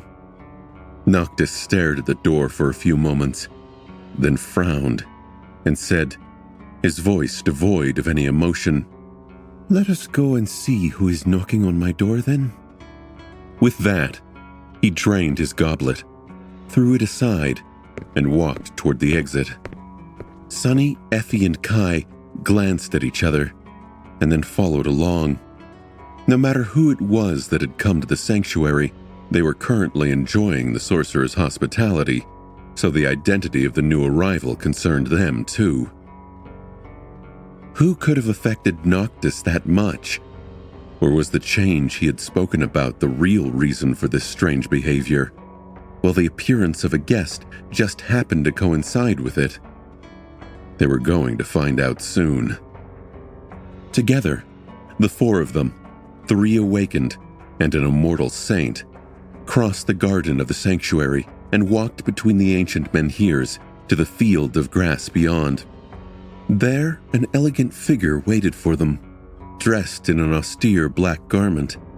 It was a young woman none of them recognized. The young woman was tall and slender, with pale skin and lustrous raven black hair that moved gently in the wind. Her face possessed an almost otherworldly beauty to it, its lines full of solemn grace and splendor. However, that lovely face was blemished by a stark flaw. Her eyes were covered by a simple strip of black cloth, the same color as the dress she wore. The contrast between the austere black dress and the flawless white skin, between the softness of her captivating face and the severity of the crude blindfold, created a tantalizing, ominous, and slightly disturbing sight. However, Sunny was not paying attention to the young woman's sublime beauty or to her dress. Instead, his eyes were glued to a single detail. There was a leather belt tied around the beautiful stranger's slender waist, and on it hung a black scabbard. He recognized the hilt of the blade encompassed within in an instant. Quiet dancer? Cassia! For a moment, Sunny was overwhelmed by a feeling of profound, boundless relief. She was alive. Cassia was alive. All of them were. And now, despite all the dire trials of this harrowing nightmare, the four of them were finally reunited. It was as though a terrible weight that had been crushing his heart all this time, without him knowing, was suddenly lifted. His cohort, his friends, were back together again. Sunny felt Effie's grip on his horns grow tighter and glanced at Kai to see that the young man's eyes were shining behind the wooden mask. The two of them had recognized Cassia too and were sharing in his glee. However, a moment later, Sunny's elation was gone. He remembered how and why they appeared in this field of grass to meet Cassia and looked at Noctis with concern. The sorcerer still had an ashen face, and unlike them, he did not have any warm feelings toward the blind girl. The situation was still strange and dangerous. As if sensing his gaze, Noctis frowned, then looked at the beautiful woman with a dark expression and asked coldly, "An eyeless of the Night Temple? Isn't it terribly far for a blind priestess like you to travel south all alone? Speak, girl. What do you want?" Cassia lingered for a moment, then bowed slightly. When she spoke, her unfamiliar voice sounded deep and pleasant. She said, "Greetings, Lord Noctis. I bring a message from my mistress, the one in the north." The sorcerer grimaced. "Oh, yeah? What does that dreadful woman want from me?" The blind girl remained silent for a few moments, then lowered her head slightly. "She doesn't want anything, Lord Noctis. My mistress, Lady of the North, Blessed of the Black Skies, is dead." Noctis swayed slightly as if struck. He stared at Cassia with a pale face, then raised a trembling hand and silently grasped his neck. After a few moments, he spoke again. "What are you talking about? What is the message she sent exactly?" The blind girl was still looking down. Without raising her head, she answered evenly, "Just these 3 words. I am dead." The sorcerer scoffed. "It takes weeks to get from the Night Temple to the sanctuary on foot, if one can even make it alive. Was she dead when she sent you, huh?" Cassia silently shook her head. "No, she was alive." Noctis gritted his teeth in outrage. "That woman, so insufferable. If she knew she was going to die, she could have said more than 3 words at least. After everything we shared. She just had to be frustrating to the very end." Despite the sorcerer's lightly irritated tone, Sunny could tell that Noctis was actually deeply aggrieved by the stunning news Cassia had brought, which was a little odd, considering the Saint had currently been planning to kill the one in the north himself. The Immortals were very strange people indeed. But Sunny was stunned as well. One of the Chain Lords was already dead. Just like that? After 1,000 years of solemn duty, someone had managed to kill the Undying Transcendent without alerting the other four? Suddenly, a feeling of unease grasped his heart.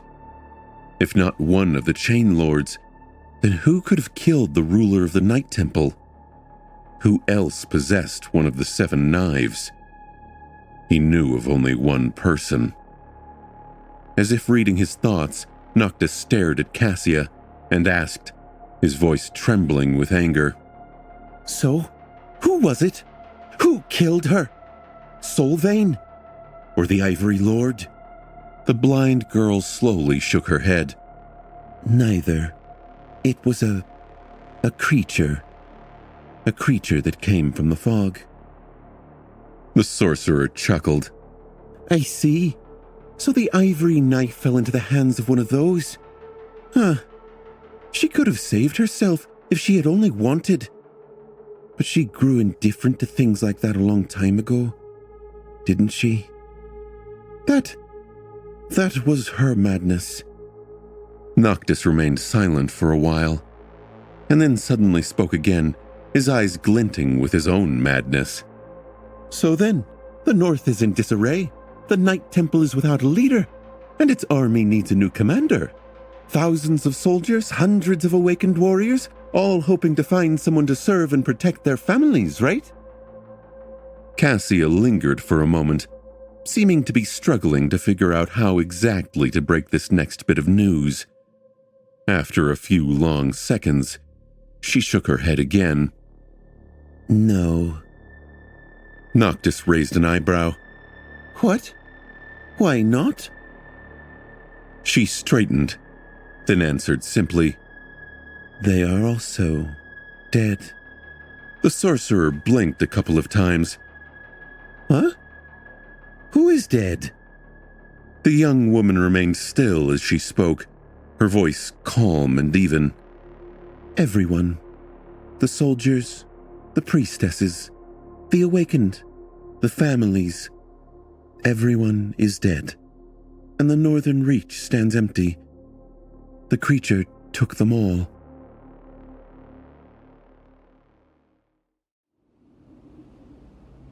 Everyone seemed stunned into a grave silence by these words.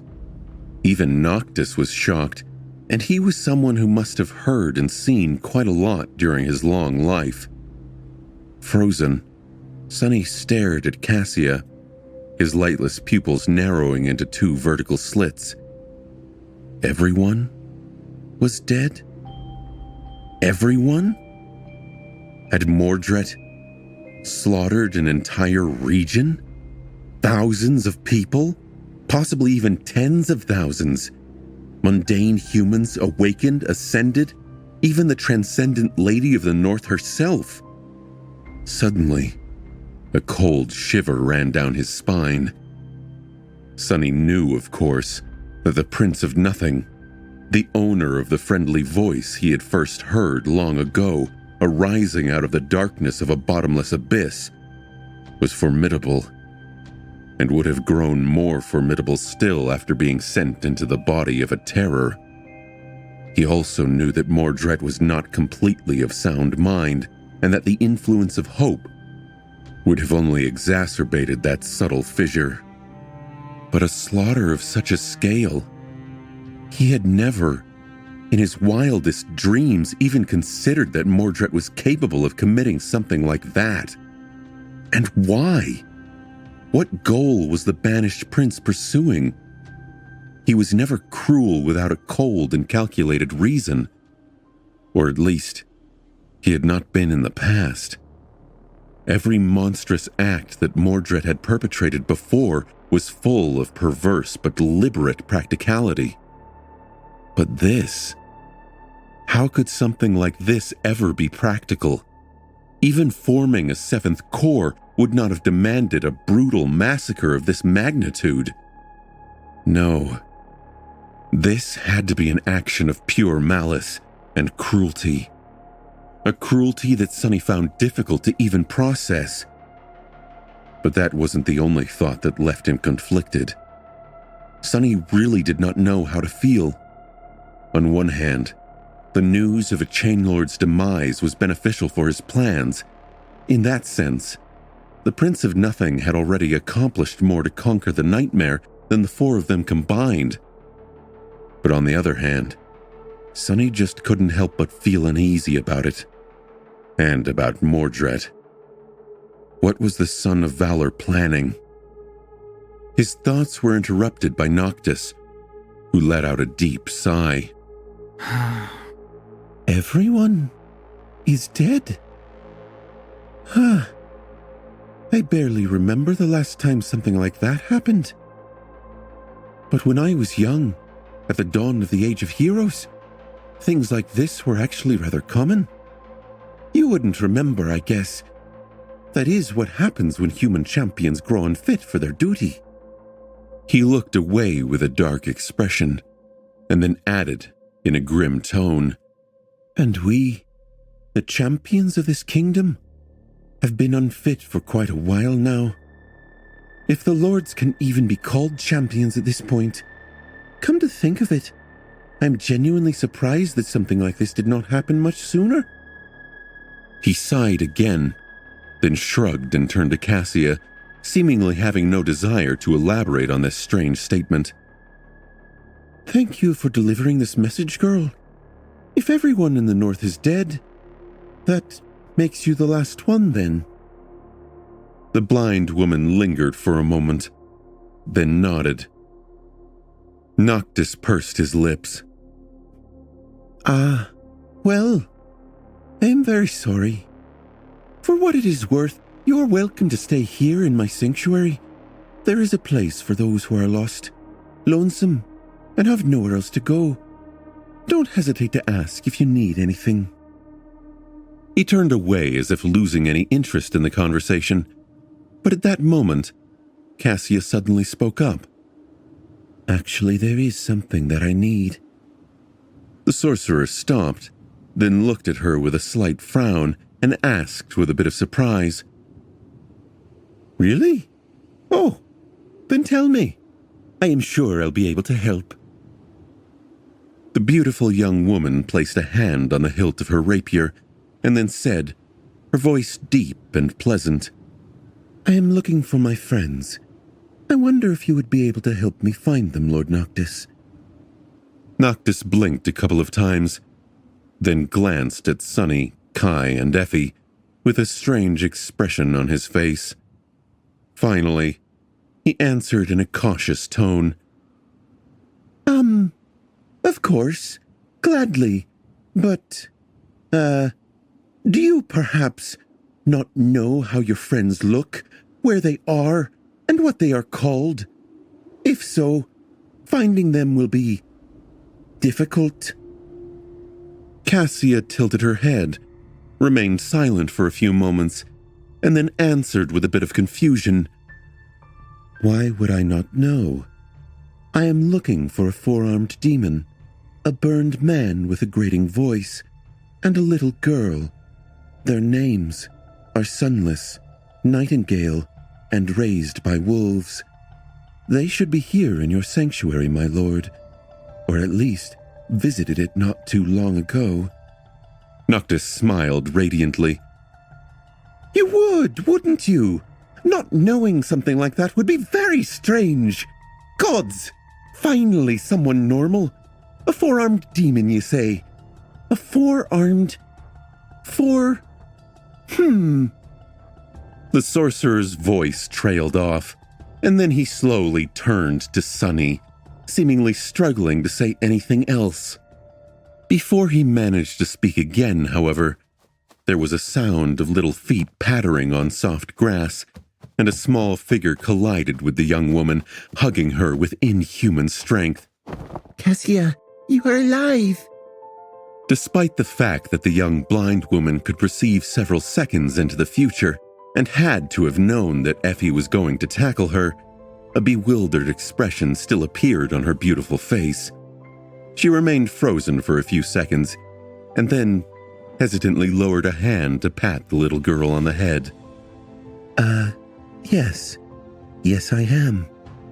I am happy to see you too, Effie.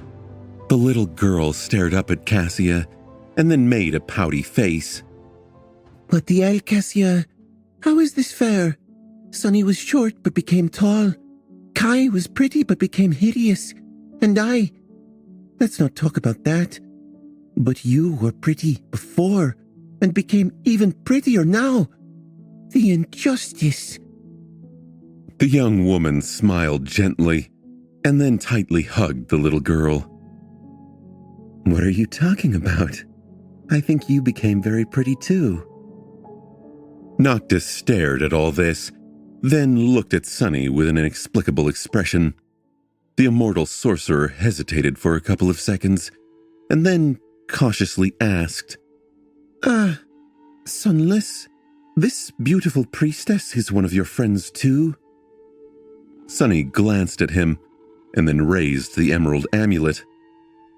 Yes, the last friend I wanted to find. Her name is Song of the Fallen.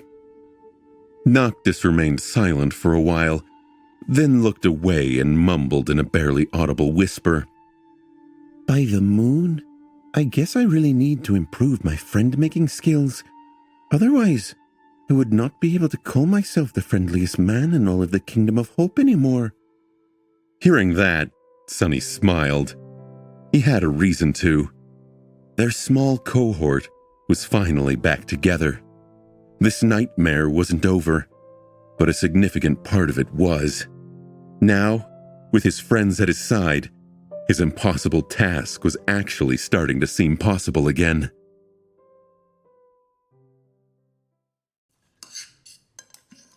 Soon, the four of them were gathered in Sunny's room. There was plenty of food on the table and a kettle of fragrant tea. They had a peaceful meal, avoiding discussing anything important. But soon, it was time to have a serious discussion. None of the four seemed too excited about the idea, perhaps because doing so would mean revisiting their experiences in the nightmare and opening up wounds that had barely any time to heal. There were a lot of invisible scars each of them was hiding. None of the four had survived these 3 months unscathed. Effie looked at her empty plate for a few moments and then sighed. Can't we just have a few days off before getting to work? The world won't collapse if we take a small vacation.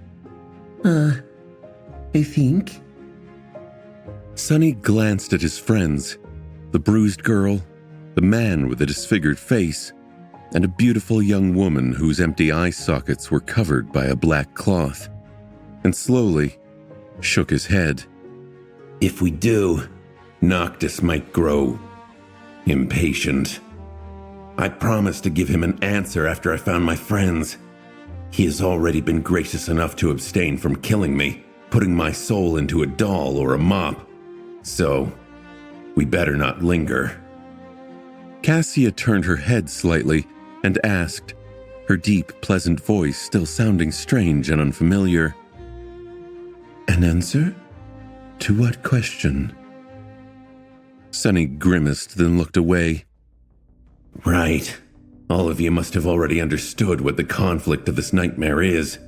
Hope, the demon of desire. Noctis is preparing to rebel against the will of the gods, kill the other immortals, and break her chains. And we have to either help him achieve his goal, or somehow prevent Hope from escaping. The former seems insane, but the latter seems impossible, considering that she is already able to influence the world from inside her prison. He shivered, grew silent for a few moments, and then added, Each of the immortals represents, or rather embodies, one of Hope's eternal shackles. They can only be destroyed by one of the sun god's knives. I am in possession of 2 of the remaining 4 knives. Noctis knows where the third is being kept, and the fourth one is in the hands of Solvane, who will freely offer it to anyone who can grant her a worthy death. So, while his plan means going to war against 3 ancient saints, it isn't entirely crazy. Just mostly so. Sonny sighed, poured himself some tea, and concluded, So, we need to decide whether we want to help him in this craziness or not. Cassia nodded, seemingly not surprised by what he'd told them. Then first, we need to share everything we learned about the nightmare well apart. The more information we possess, the better informed our decision will be. Sonny took a sip of his tea and shrugged. That was what he wanted to do as well. He studied the faces of his companions and then gripped the emerald amulet tighter. In that case, I will begin, I guess. Effie, Kai, and Cassia turned to him, trying not to show how curious they really were. And who could blame them? Out of the 4, Sonny's situation was indeed the most abnormal. He hesitated for a few moments and then spoke. As you might have noticed, the spell sent me into the body of a demon. A shadow demon, to be precise. I found myself far to the west in the territory of the followers of war. Even worse, just seconds after coming to my senses, I stumbled upon a beautiful woman wearing red. That woman was Solvane, the transcendent priestess of War God. She easily overpowered me, but decided to keep me alive. Effie's eyes glistened when he mentioned Solvane. Kai, too, seemed to be shaken by that revelation. After all, he had been an officer of an army embroiled in a bloody war against Solvane's cult. To soldiers of the Ivory City, her name must have been synonymous with power, death, and horror. To them, Solvane was as much of a person as she was an ancient, terrifying myth. Sonny's face grew dark. After that, I found myself in the Red Colosseum, an ancient theater built by hope, which the warmongers had turned into a perverse temple of slaughter. There were thousands of nightmare creatures locked in its dungeons, as well as a few unlucky humans. Every day, we were forced to kill each other. Those who survived received the dubious honor of fighting against the warmongers themselves, and if we somehow prevailed, well, then we got to live another day, just to repeat the whole process come dawn. He remained silent for a while, and then added, 2 months. I spent 2 months in that purgatory. Of course, I would have succumbed to my wounds very fast if it hadn't been for my partner, a captive young man from the Ivory City, Elias. His healing aspect kept me alive, and I kept him alive in the arena. Together, we endured the slaughter, day after day, week after week. Still, our days were numbered. So I kept searching for a way to escape, and after 2 months, I finally found it. Sonny touched the terrible scar on his neck and grinned. Turns out, all I had to do was trick our ascended jailer into chopping my head off. Free of the collar, I killed him, and then got Elias to attach my head back. Kai, who was in the middle of taking a sip of tea, spat it out. What? Effie only remained silent because she was in the process of choking on a pastry. Her eyes, however, were similarly wide. Even Cassia seemed stunned. Sonny chuckled. You see, that transcendent priestess, Solvane. Actually, I had already killed her once. She had been serving as the host body for a corrupted monster the Firekeepers and I had slain in the Dream Realm to capture the wreck of Noctis's flying ship. That was where I received an enchanted armor that allows its wearer to stay alive for as long as they have essence. I also had means of regaining essence, and so I was able to survive without a head long enough for Elias to heal me.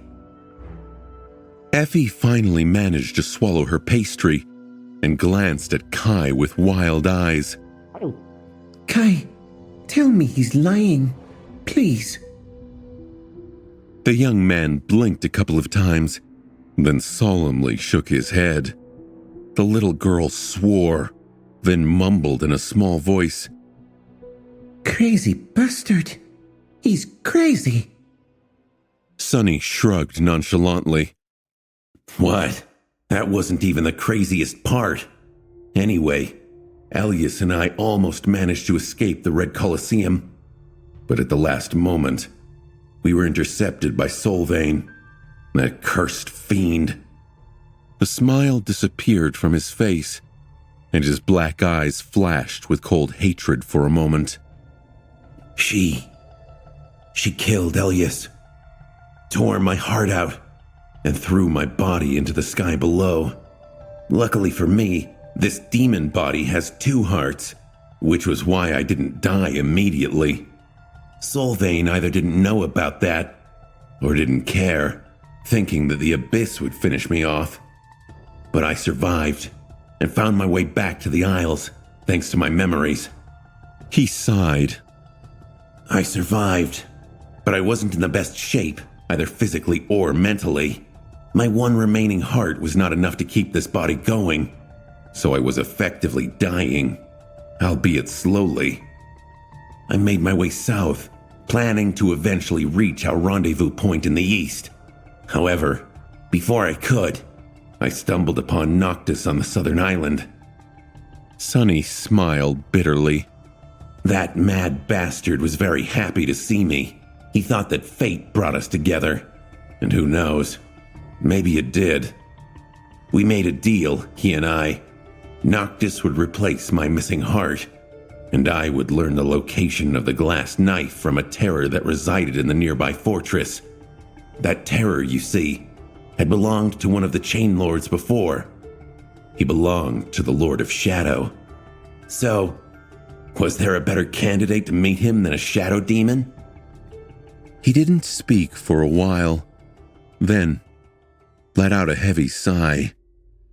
The problem was, the centuries of loneliness and being subjected to Hope's poison had driven the creature mad, so it attacked me. That terror had power over dreams and nightmares, and he subjected me to a few hundred of those. In each one, I was horribly tortured, experienced unimaginable sorrow, and was eventually killed. Luckily, I had forgotten most of those nightmares. Yeah, most of them. Sonny took a sip of tea, then shook his head. Anyway, eventually I escaped from the nightmares as well, by breaking all of them. And then, I killed the terror. Noctis replaced my heart, as he had promised, and brought me to the sanctuary. Here I met Kai, and we went to retrieve the glass knife, and Effie, from the Temple of the Chalice. And here we are. He scratched the back of his head, and then added thoughtfully, Overall, I guess it could have been worse. Effie swore again, and then shoved another pastry into her mouth. She chewed furiously, and then hissed, sending crumbs flying across the table. What the hell? It could have been worse than that. Sonny stared at her for a moment and shrugged. I don't know. I could have been sent into the body of a worm, or even worse, a child.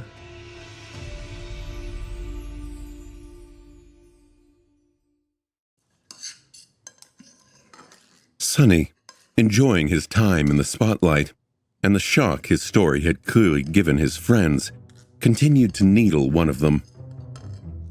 Oh yeah, can you imagine if I'd ended up in the body of a child?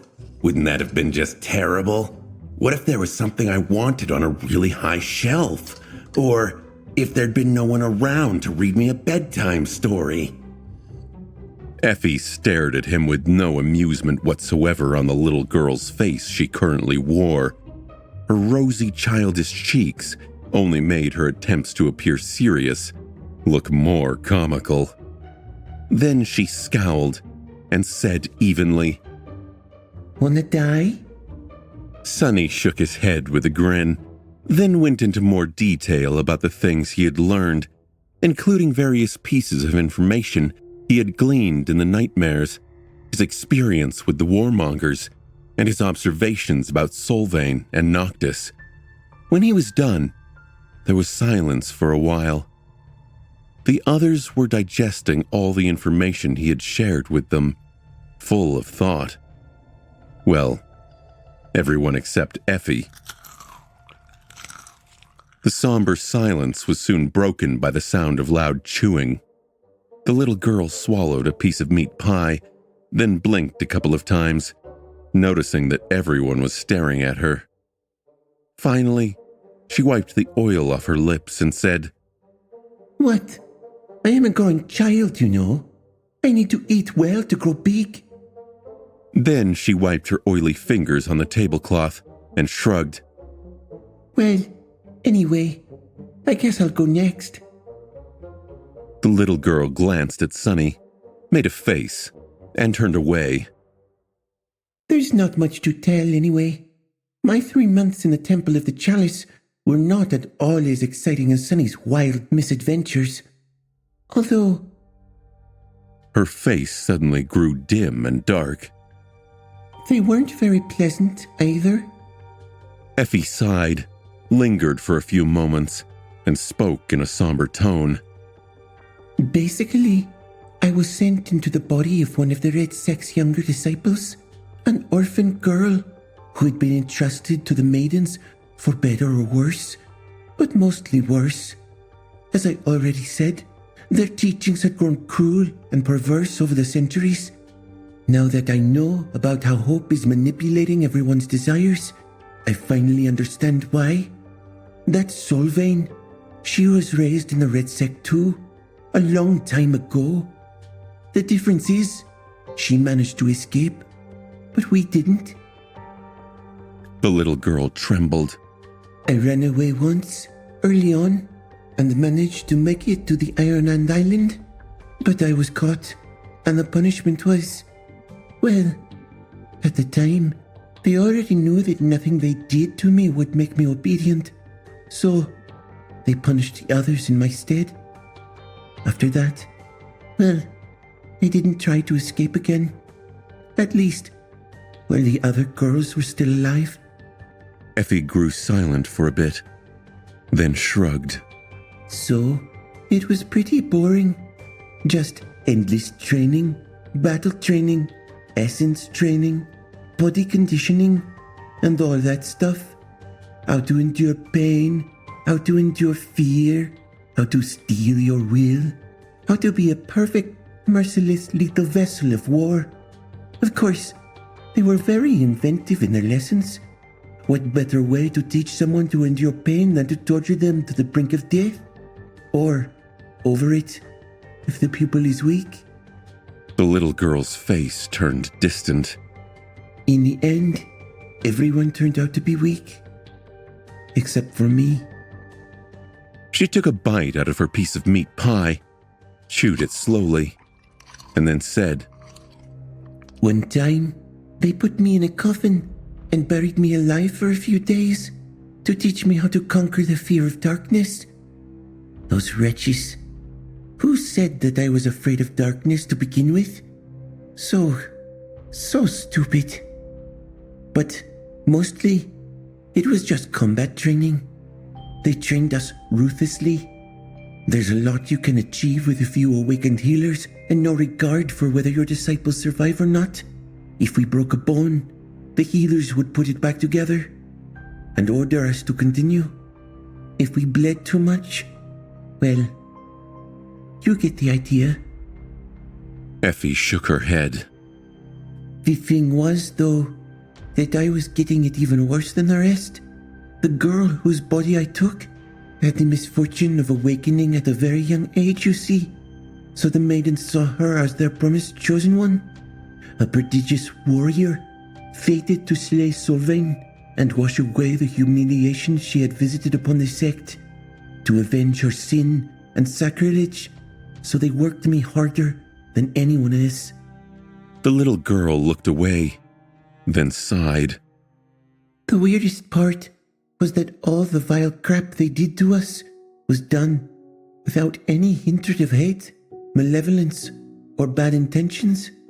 On the contrary, the older maidens treated us like their little sisters, when they were not torturing and killing us, of course. My teacher, Ildi, I think she thought of me as her own daughter. She cared. A lot of good it did in the end. She hesitated for a moment, then grimaced. Well, anyway, eventually I was the only one left. Unfortunately, when I got it the worst, I think they still went harder on the other girls because of me. My presence reignited their fervor, I guess. After everyone else died and the maidens had nothing else to hold over my head, I started planning my escape. I had no idea if I would survive it, but luckily, before I had the chance to find out, Sunny and Kai came and obliterated the whole sect. Cheers. Thanks, by the way. She nodded at them, and then stuffed her mouth with another piece of pie, clearly unwilling to say anything else.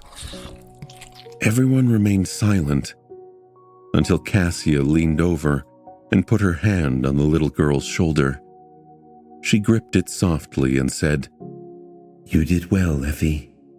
You did well to survive." Effie looked down, sighed, and then said darkly, But this time, I didn't just want to survive. I wanted to save a few people too, but I failed. Who cares though? I am really way too old to be this sentimental, or maybe that hope already did a number on my brain. This is just a nightmare after all. Hearing a little girl proclaiming that she was too old to feel grief would have been funny if it wasn't so sad. No one said anything until Kai leaned back and sighed. Then, his grating voice resounded in the stone room, sending shivers running down Sunny's spine. Well, in that case, I guess it's my turn. My story is not that long, though. I didn't do much. He glanced at his horribly burned hands, covered with skin so damaged that it looked as if it was replaced by polished tree bark. He remained silent for a bit, and then added, I only fought a dragon. And lost.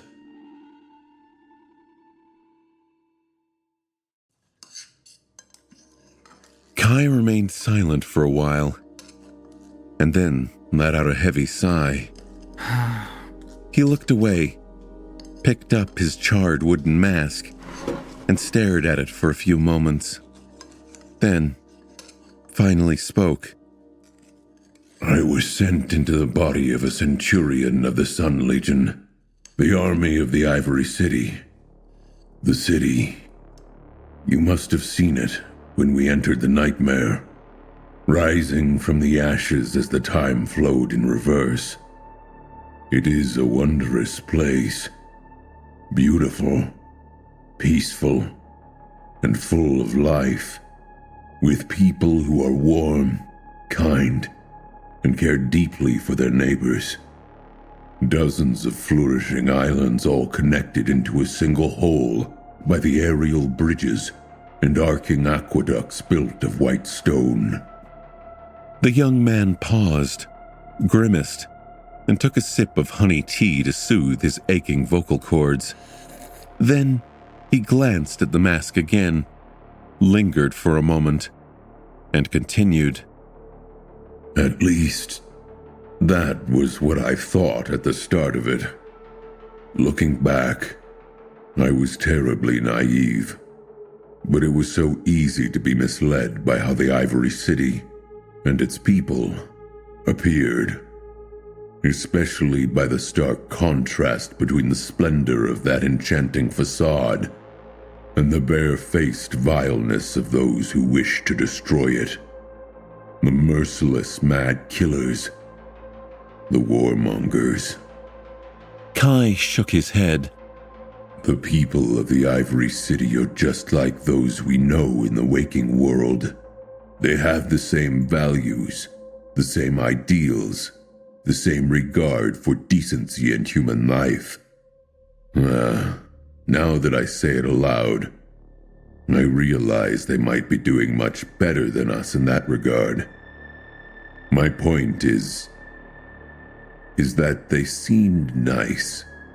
Their city was like a beautiful paradise, like a place that all human cities should strive to be. Was it so unexpected, then, that in this nightmare, there was someone who wanted to destroy it? His eyes grew dim. He hung his horribly scarred head low as he continued to speak. The followers of the Cult of Glory, on the other hand, were exactly like what one would imagine the forces of evil to be. Merciless, cruel raiders that worshipped war, slaughter, and bloodshed. Killing simply for the sake of killing. Their perverse fate, their zealous belief that by destroying the lives of innocent people, they were delivering the gift of salvation to their victims. Murderers and madmen, each and every one of them. So you might understand why I was blinded to the truth. For a while. The young man took another sip of tea, then put down the mask and looked at them with a dark expression.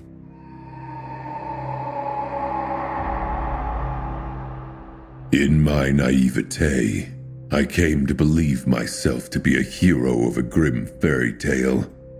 A noble warrior, tasked with protecting a beautiful paradise from the tide of evil. I mistakenly considered the fate of the Ivory City to be the true conflict of the nightmare, and so convinced myself that protecting it was what we had been sent here to do. Unable to abandon my duty and reluctant to become a deserter, I remained with the Sun Legion, thinking that sooner or later, you guys will join me. Kai looked down and sighed heavily.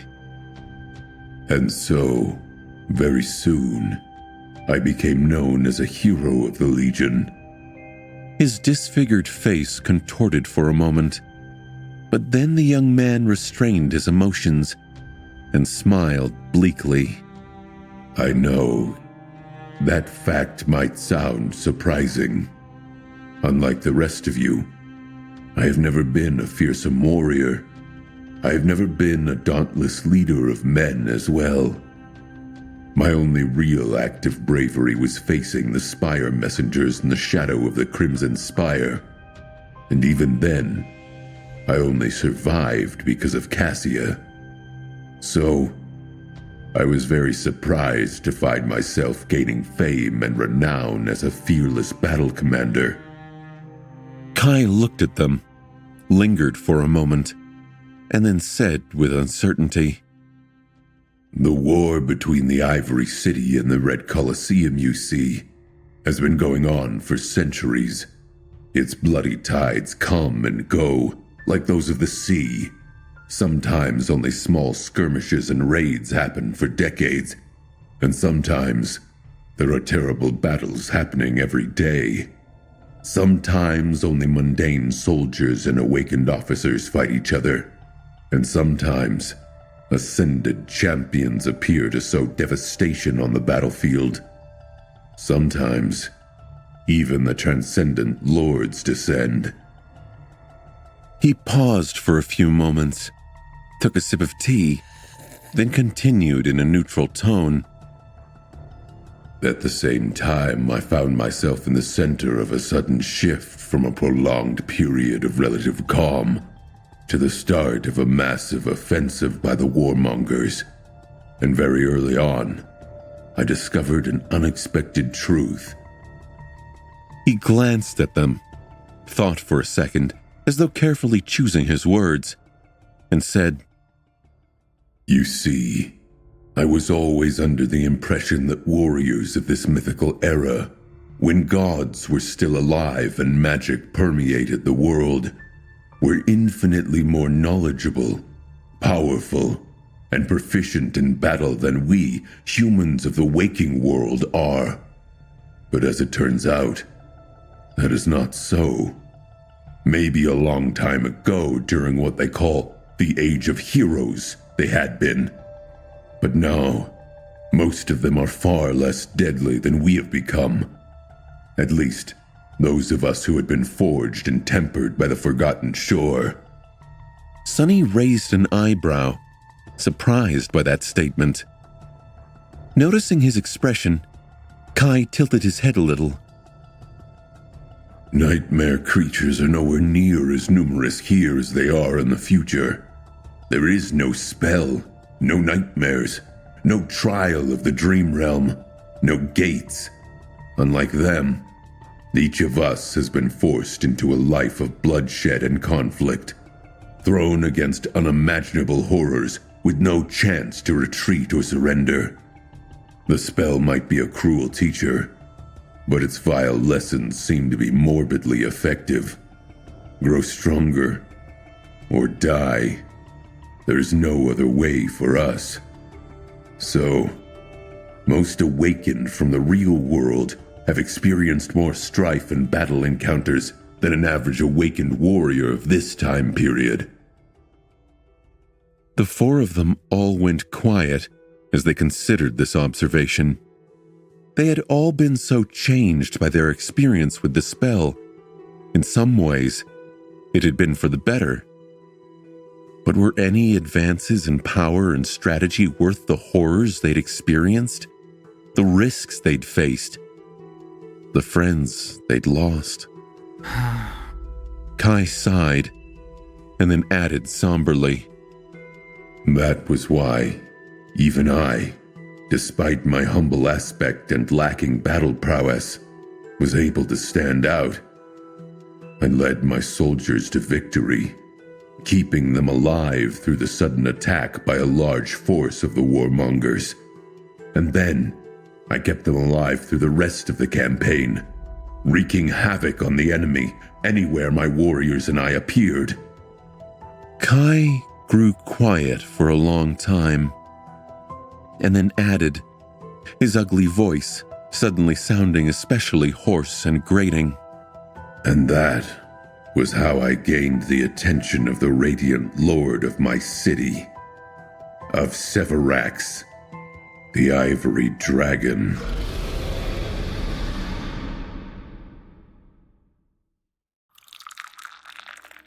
Kai poured more tea into his cup, then cradled it in his hands and looked away. He remained silent for a bit, then continued the ominous story. After many weeks of battles and bloodshed, the warmongers were pushed back, and my squadron was recalled to the Ivory City to rest and recuperate from the hardships of war. We were met by a jubilant crowd that showered us with rose petals and sang our names. My name, too, louder than all the rest. What a beautiful sight it was. Victorious, we returned home, and everything was well. For a while, we enjoyed the beauty of the city and the warm company of our fellow citizens. He took a sip, then shook his head slightly. The more I explored the beautiful Ivory City, the more elated I was by its prosperity and its harmonious way of life. It seemed as though people there were all content and happy, treating others with sincere kindness, love, and respect. It was as though they didn't have a care in the world. And there was a reason for that. The people of the Ivory City could live this way and be this way because they were protected by the mighty dragon, Severax, a true descendant of Sun God, their lord and protector. The young man shivered, then added in a hoarse voice, The dragon protected them, provided for them, and guided them with his wisdom. It was because of him that the Ivory City was safe, sound, prosperous, and welcoming. Why its citizens were so kind and happy. This was a paradise of his creation. Kai took a sip of tea and smiled sadly. Sounds too good to be true, doesn't it? But it was. I was just too slow to see it. He remained silent for a bit, then let out a long sigh. At first, I only felt it. A slight, vague wrongness. As if something was off with these kind, happy, beautiful people. As if there was something hidden behind their sincere smiles. I dismissed it, thinking that it was just my prejudice speaking. A mindset that I brought with me from the waking world. But the more time I spent with them, the more strange details I started to notice, and soon, a harrowing suspicion took hold of my heart. Kai looked at them, his face growing dark. A suspicion that there was madness hidden deep in their lustrous eyes. The same madness that the warmongers were infected with, albeit of a different shade. I had never felt as disturbed and afraid as I did when that first thought entered my mind. I was so afraid, in fact, that for a few days, I tried my best to ignore it, close my eyes and pretend nothing was wrong. But the suspicion kept gnawing on my heart, so I decided to investigate. It wasn't hard to confirm it. A bitter grimace contorted his hideous face. You see, as it turned out, the Ivory City was indeed prosperous, safe, and beautiful because of the dragon. Its people were indeed protected and provided for by the dragon. In return, the dragon only asked for one thing. The young man clenched the teacup, almost causing it to crack. It needed to feed. He gritted his teeth for a moment, then said quietly, The creature was fed with human flesh. 7 sacrifices had to be made to him every month, all from the townspeople and the kind, warm people of the Ivory City. They were more than happy to provide, ecstatic even. Being devoured by the dragon was considered to be a sacred honor, and having a loved one chosen as a sacrifice was a cause for celebration. The young man grew silent, then said hoarsely, The dragon never dictated who would be selected for sacrifice, but the people of the Ivory City wanted above all else to please the beast, so they always chose the best and brightest, the most beautiful, the most talented, most innocent, the most desirable. And there we were, young heroes who had just returned from a triumphant war.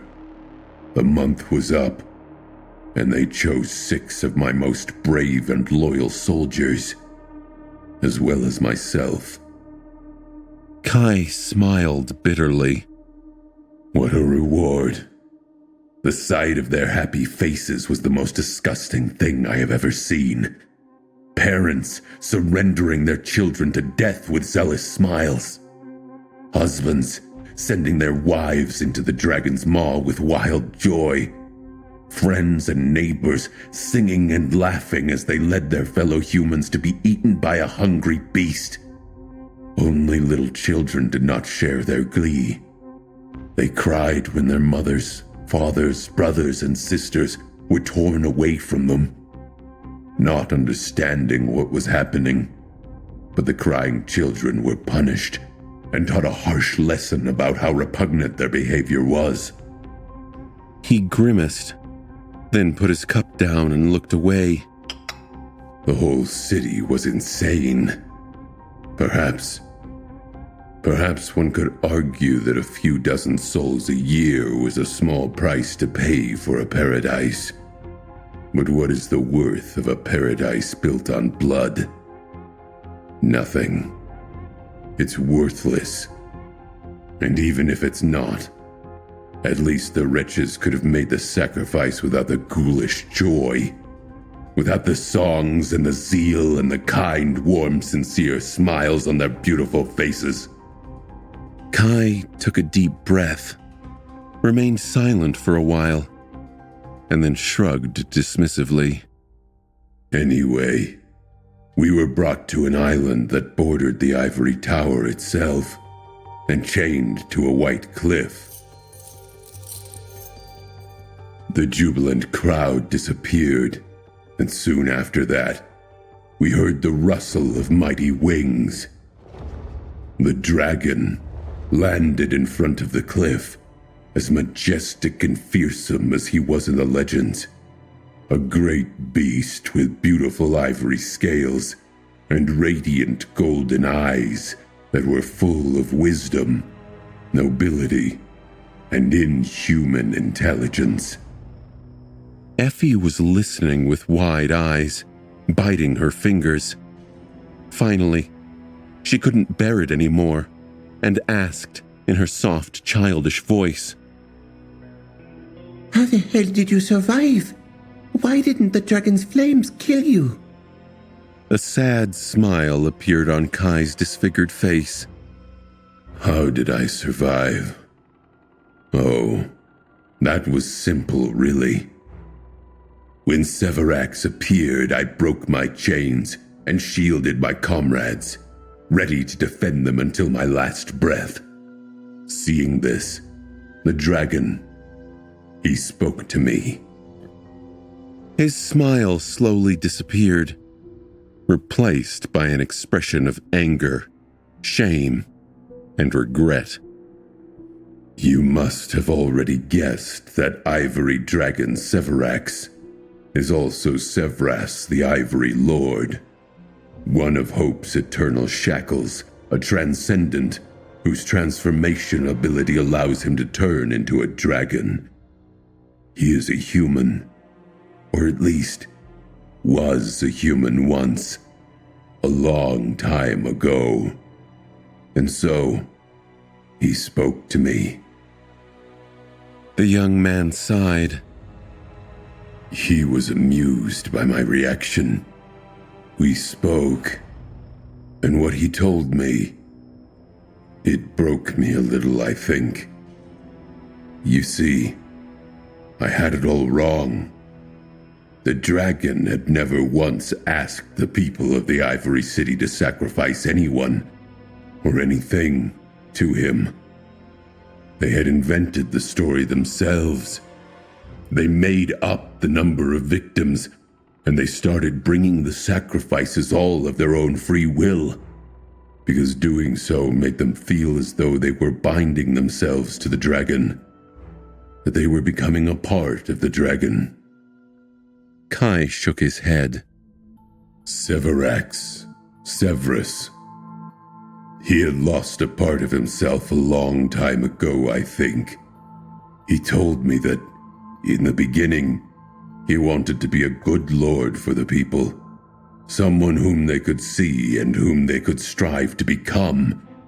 and so he rarely appeared in his transcendent form before them.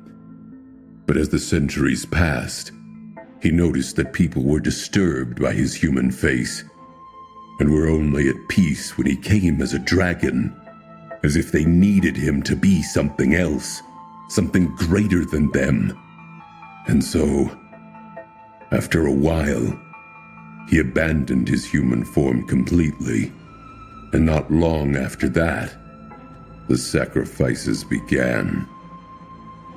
The young man lingered for a few moments, and then continued. I asked him to spare our lives, but he refused. He told me that he had never accepted an unwilling sacrifice, and I was free. But the other 6, it was as though they were in a trance or had gone mad. They didn't even try to save themselves, no matter how I begged him to spare them. He refused. This was what his people desired, what they needed. They might have not been bound to him, but he was bound to them, burdened by them. And so when nothing else worked, I foolishly tried to stop him. He smiled bitterly. But how could I defeat a dragon? I am not a dragon myself, after all.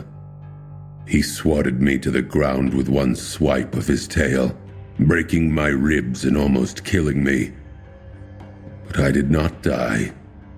Instead, paralyzed, I watched as he turned his head, opened his maw, and turned my soldiers into ash with one immolating breath. Kai grew silent, his face unmoving. After a while, he spoke again. Overwhelmed with anger, grief, and despair, I screamed at him, cursing him, swearing that I will tell everyone the truth, that I will make them realize, that I will make them change. But he just looked at me tiredly and said that I will see.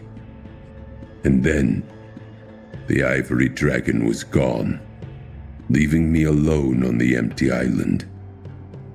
He looked down. I was too injured to move and spent the rest of the night in the throes of pain. In the morning, the citizens of the Ivory City came. When they saw that I was alive, a pale smile appeared on his hideous face. They were stunned, scared, and angry, and so they built a pyre, tied me to a stake, and burned me. No matter what I tried to say, no matter how I tried to make them understand, they wouldn't listen.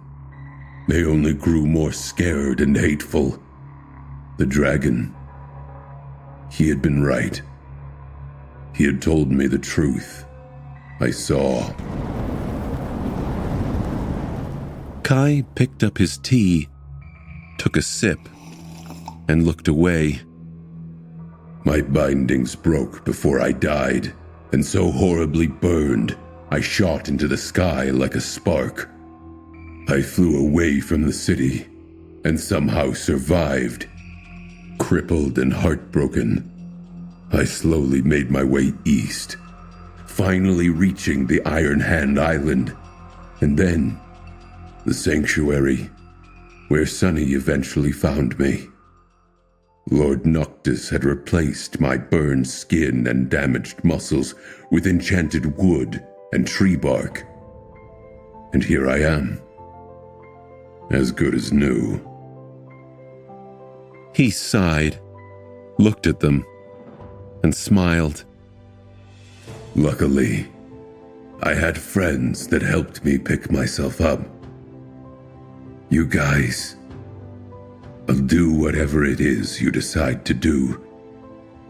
But if there is one thing I want to say, it is this. If Noctis wants to kill Lord Syphorax and end the dragon's reign, I would be happy to lend a hand.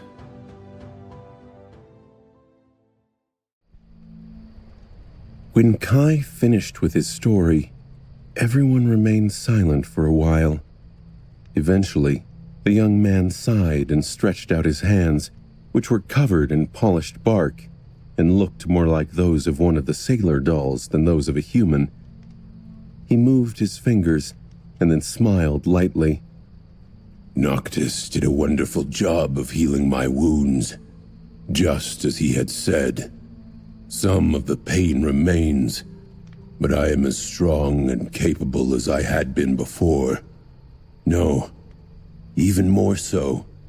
These enchanted limbs he gave me are much more sensitive to soul essence, and so they are more durable and powerful than my own flesh had been. I also collected a few memories during my time in the Sun region. Overall, my battle prowess has increased a lot since we entered the nightmare, not to mention the experience I earned and the lessons I was taught. Whatever comes, I am ready. Sunny lingered for a few moments, then let out a low growl.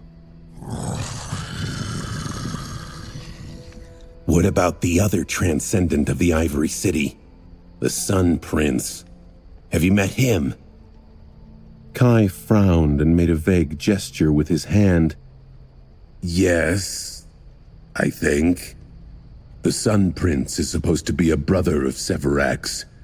Among the people, it is believed that his soul resides inside the metal colossus that guards the Ivory City and sometimes leads the Sun Legion into battle. I've seen him once, from afar, and, to be honest, I am not quite sure if that thing is sentient or not. He hesitated for a bit, and then added, You've seen him too. I think that it is his corpse that swings beneath the shipwreck island, tangled in the chain. Although, I can't quite imagine what kind of force could have destroyed that monstrous giant. He is at least 90 meters tall, with a body cast out of solid steel, and nearly invincible. He is also not a living creature, really, and so can't be killed by wounding or damaging his body. Sunny remained silent for a bit, and then said, There is nothing that can't be killed or destroyed, not even the gods. So then, 3 of the Chain Lords are accounted for in the future. We've seen the bones of the dragon, Severax, on the Ivory Island, and both his brother and Solvane found their doom near the wreck of Noctis's ship. But what exactly happened? How did they fall? And how did Hope escape? What happened to Noctis himself, as well as the one in the north? How was the Ivory City destroyed? How did the tower break free of its chains? No one answered. They were all just as perplexed as he was. After some time, Cassia finally spoke. I am not sure what happened, but I know one thing. Because of our arrival, it's all happening faster. They turned to her, and after a moment of silence, Sunny asked, Yours is the last story left, and to be honest, is the story I am interested in hearing the most, because it concerns the 5th Awakened sent here by the spell, Mordred. He found a way to enter the seed with us, didn't he? Cassia sighed heavily and turned her head away. After a while, she said, Yes, he did. The blind young woman remained silent for a few moments, gathering her thoughts, and then faced them again. Unlike what happened to the 3 of you, my arrival into the nightmare wasn't really that harrowing. At least, not at the start.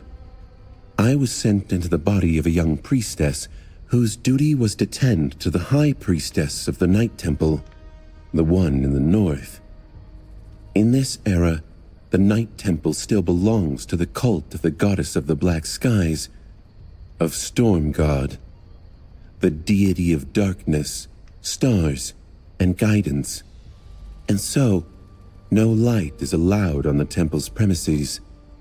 She touched her blindfold briefly, then slowly lowered her hand.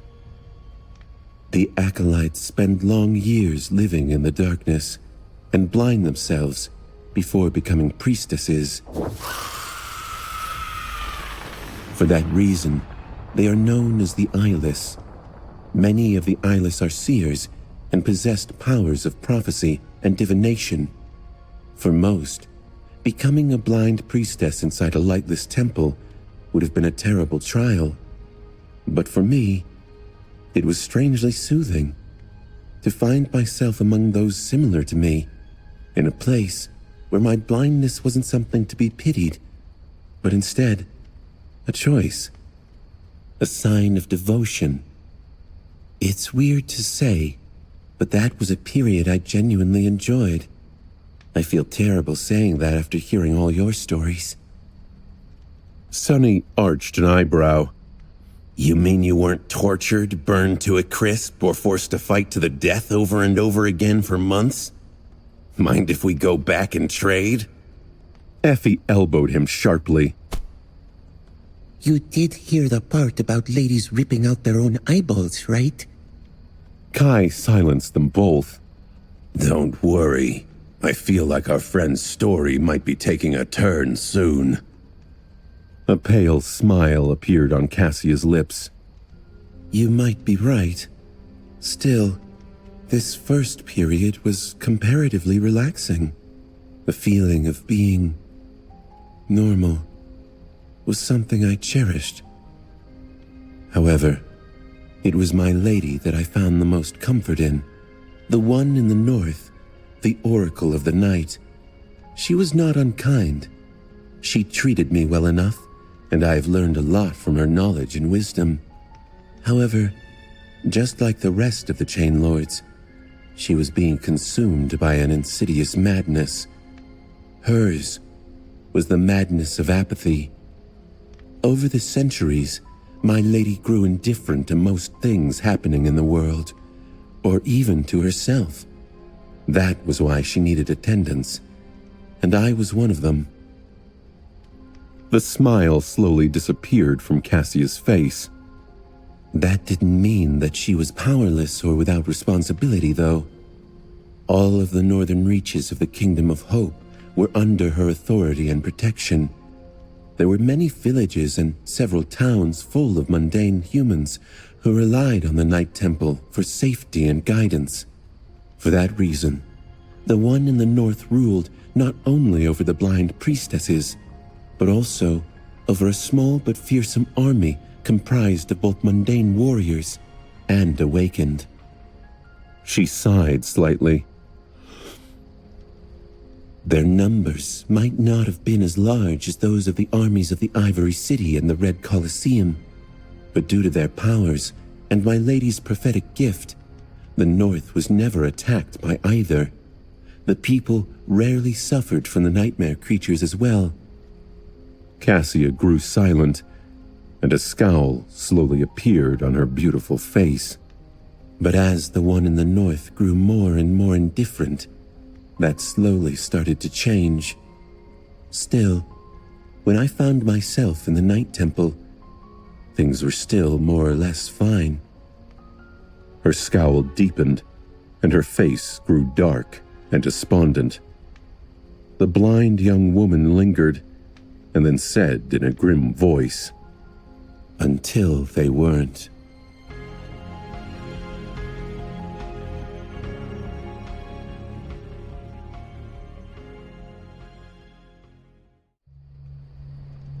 It was getting late, and darkness crawled into the stone room, drowning its corners in shadows.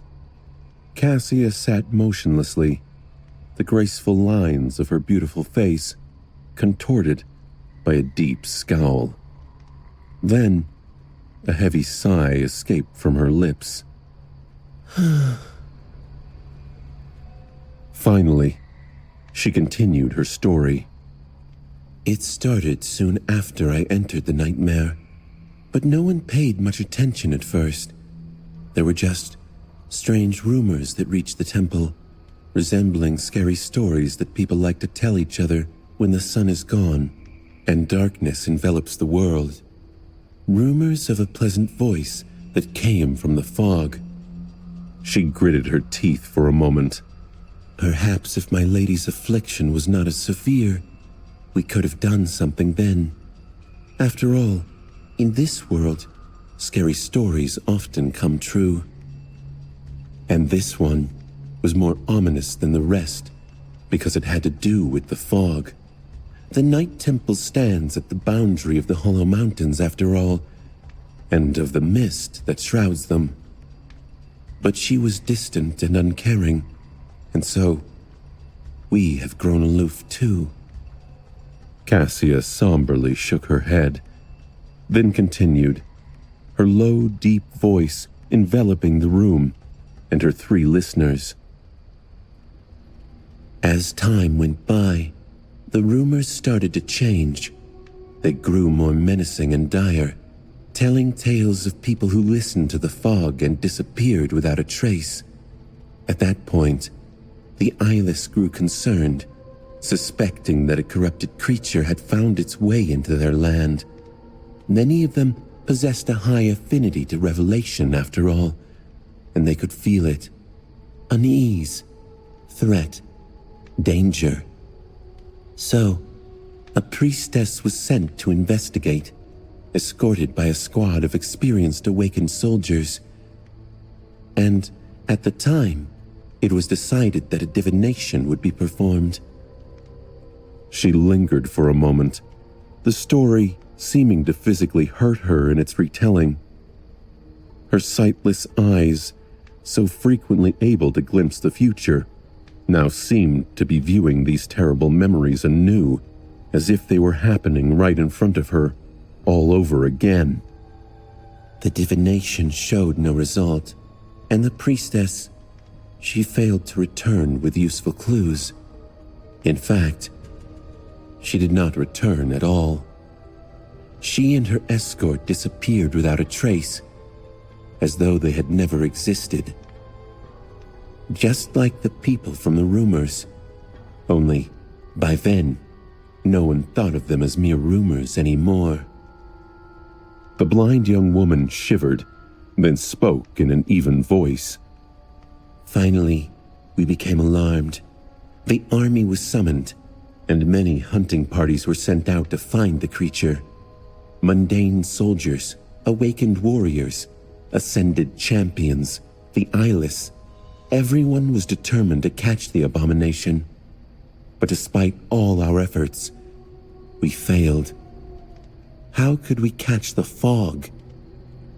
Cassia's face darkened. Despite how much the story was bothering her, she pushed herself to continue speaking, to continue reliving the bloodshed. And all the while, people continued to disappear. First 1 or 2 at a time, then scores of them. And then, one day, we found a whole village that stood empty. Not a sign of its inhabitants in sight. Everyone there, every man, woman, and child, was taken by the fog. She grew silent for a few moments, then added grimly, And then, hunting parties started to disappear too. Powerful, experienced soldiers. We even lost and ascended. The worst part, however, was that there was no pattern to the creature's movements. At least, none that we could recognize. It could attack a settlement far to the west one day, and then suddenly take someone far to the east the next. It was almost as if it could be in several places at the same time. Because of that, we couldn't throw all our forces into one location and corner it on a single island, and so we constructed a trap for it. All we needed was a lure, and I volunteered to become one. The blind young woman shook her head. Of course, back then, I didn't know that the Fiend of the Fog was far more cunning and devious than any nightmare creature I have ever faced. But I found out. I found out that very, very soon, because that was when I met him myself. And as soon as I did, I realized what we thought of as a trap for the Fiend was instead a trap that the Prince of War lured us in instead. Cassia gritted her teeth. Because, while our forces were concentrated to form the encirclement, most of the northern reach remained unprotected, and so, left without defenders, one of the towns was taken by the fog. 1,000 souls, gone, just like that. Slaughtered as if they were nothing. A deep scowl appeared on Sonny's face. He leaned forward, piercing her with an intense gaze. What? How? If he was engaged in a battle with the forces of the Night Temple, how did the bastard simultaneously attack the settlement? She lingered for a while, then said with a hint of uncertainty, That monster, that Mordred, he was not how he had been in the future. He had grown weaker somehow, as if he did not possess 6 soul cores anymore, but instead, there were 5 strange creatures helping him, like the lesser versions of the one you had killed on the Reckoning Island. While we fought the prince himself, the 5 creatures attacked the town that we had left unprotected, slaughtering every human who lived there. Sonny leaned back, stunned. What? He shook his head. 5 of them. 5 reflections. Did he tear his soul apart to create them, granting each a single soul core? Suddenly, a frightening thought entered his mind. No, this can't be. Divine aspect holders, like himself and Mordred, followed a slightly different path than the rest of the Awakened. Unlike those with aspects of lesser rank, they could create 7 soul cores by absorbing fragments. Whether of souls or shadows didn't matter, but there was still a limit to the number of cores they could create.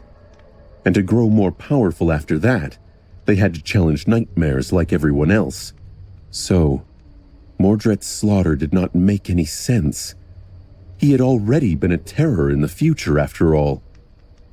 Creatures, however, followed a path that was different entirely and almost reversed. By absorbing fragments, they did not create new soul cores. Instead, they rose in rank. Like Saint, for example, who had to consume shadow fragments from memories in order to ascend. If Mordred's reflections were the same as Saint, if they only needed a certain quantity of fragments to rank up, then there was no limit to how many fragments they could devour, and no end to their growth. Not until they reached the mythical divine rank. So, if the Prince of Nothing sacrificed 5 of his 6 soul cores to create 5 awakened beasts, then what was their rank now, after consuming thousands upon thousands of souls?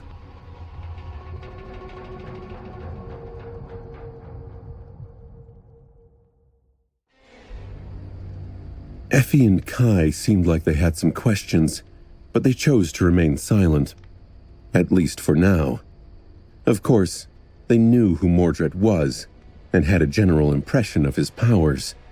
Sonny and Cassia had described their experience in the Night Temple to them in enough detail that their friends, as well as the Firekeepers, knew exactly what they would be facing should they cross paths with the Prince of Nothing. However, even Sonny himself had only a vague understanding of how Mordred's aspect functioned, and so did Cassia. so hearing how powerful he had grown in the nightmare was a shock to him. He shook his head as he tried to reckon with the implications. The mere beast was a devil. Had it been created as such? Or had it earned more cores and battles with powerful nightmare creatures as Saint did? If it is the former, then does it mean that Mordred was more than a terror once? He had many reflections before Clan Valor imprisoned him too. Gods, just what kind of a menace was Anvil's firstborn here in the past? And more importantly, just how dangerous was he going to become in the future? His somber thoughts were interrupted by Cassia, who spoke again after remaining silent for a while. In any case, destroying Mordred's body was not too hard. He appeared wearing the body of the priestess who had first been sent to find him. But of course, simply destroying that body was useless, because he can just take another. In the chaos of battle, I didn't have time to explain what terrible powers the enemy possessed to the forces of the Night Temple. And more than that, she shook her head somberly. At the moment, I was not sure that it would have been the right thing to do. Was I meant to help the inhabitants of the nightmare slay one of the awakened from the waking world? Were we not supposed to be allies? No matter how vile Mordred was, and despite what had happened between us in the past, here in the nightmare, both he and I were meant to pursue the same goal. The blind young woman sighed. So, after a bloody battle, Mordred escaped our trap and disappeared. Soon after that, we learned of the massacre that had taken place while we were distracted by his deceit. And after witnessing the desolate town that his reflection had slaughtered, I was disabused of the notion that he and I were the same in any way. Sadly, by that time, it was already too late. Cassia lowered her head, then continued quietly. After feasting on the souls of the town's inhabitants, the reflections became much more powerful. Mordred was not bound by the necessity to stay hidden anymore as well.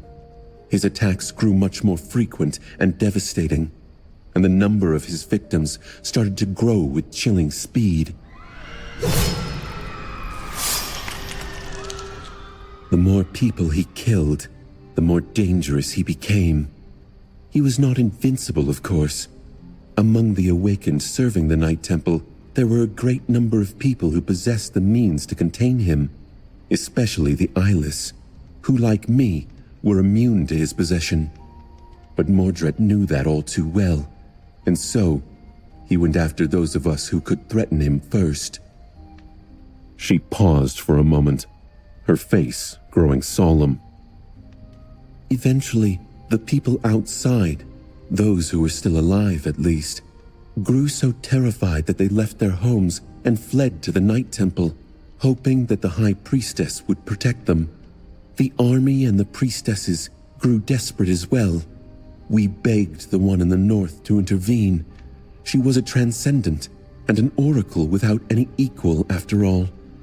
And despite her indifference, my lady promised to face the creature herself. That day, people were so relieved that they held a grand celebration. Cassia shook her head, remembering the bitter irony of those celebrations compared with what followed.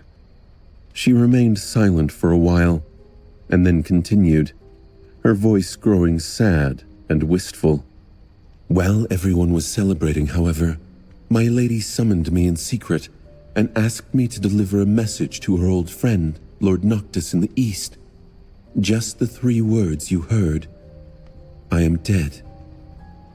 She paused for a moment and turned away, her beautiful face growing still.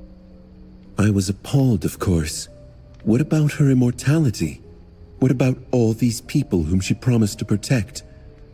She smiled sadly and told me that they were all dead as well, and that it was better that way. A heavy sigh escaped from Cassia's lips. I left the next morning and made my way south all alone, traveling through the wilderness of the Kingdom of Hope, blind and without anyone's help. It was certainly not easy, but I managed to survive somehow, whether by luck or due to the one in the north protecting me. Mordred never intercepted my path. I had to face a few powerful nightmare creatures, though, as well as other dangers along the way. I overcame these obstacles and eventually reached the sanctuary, and on the day that I arrived, I finally felt it. The sudden change. A dark expression appeared on her face. My lady had died, and another flaw was added to Hope's prison. The approaching disaster was accelerated even more. You all, well, you know the rest. For a moment, Sunny could sense a hint of profound sorrow in Cassia's voice. But then, it disappeared, and the blind young woman smiled. So, now, I guess we're informed enough to make a decision about whether or not to support Noctis in his war against the rest of the Chain Lords. Sunny frowned, and then spoke in a grim tone. There is one thing we don't know, though. Something that can potentially change everything. Mordred. What is his goal? What is he going to do when the 4 Chain Lords go to war? Cassia hesitated and slowly lifted her head up to face him. That I don't know. He must have realized the nature of the Nightmare's conflict himself by now. Or maybe he had always known it. Through means that none of us can even guess about. He was the one who had sought out this seed, put the idea of seeking out the knives into our heads, and manipulated us into bringing him here after all. No matter what his goal is, though, I doubt that he just wants to become a master. He is here for something else as well. Sunny remained silent for a bit, then let out a frustrated growl and turned away. All right then. I guess it's time to choose our fate. All 4 friends sat quietly, waiting for one of the others to speak. They all knew the gravity of this decision. It could either mean their triumph or their utter destruction.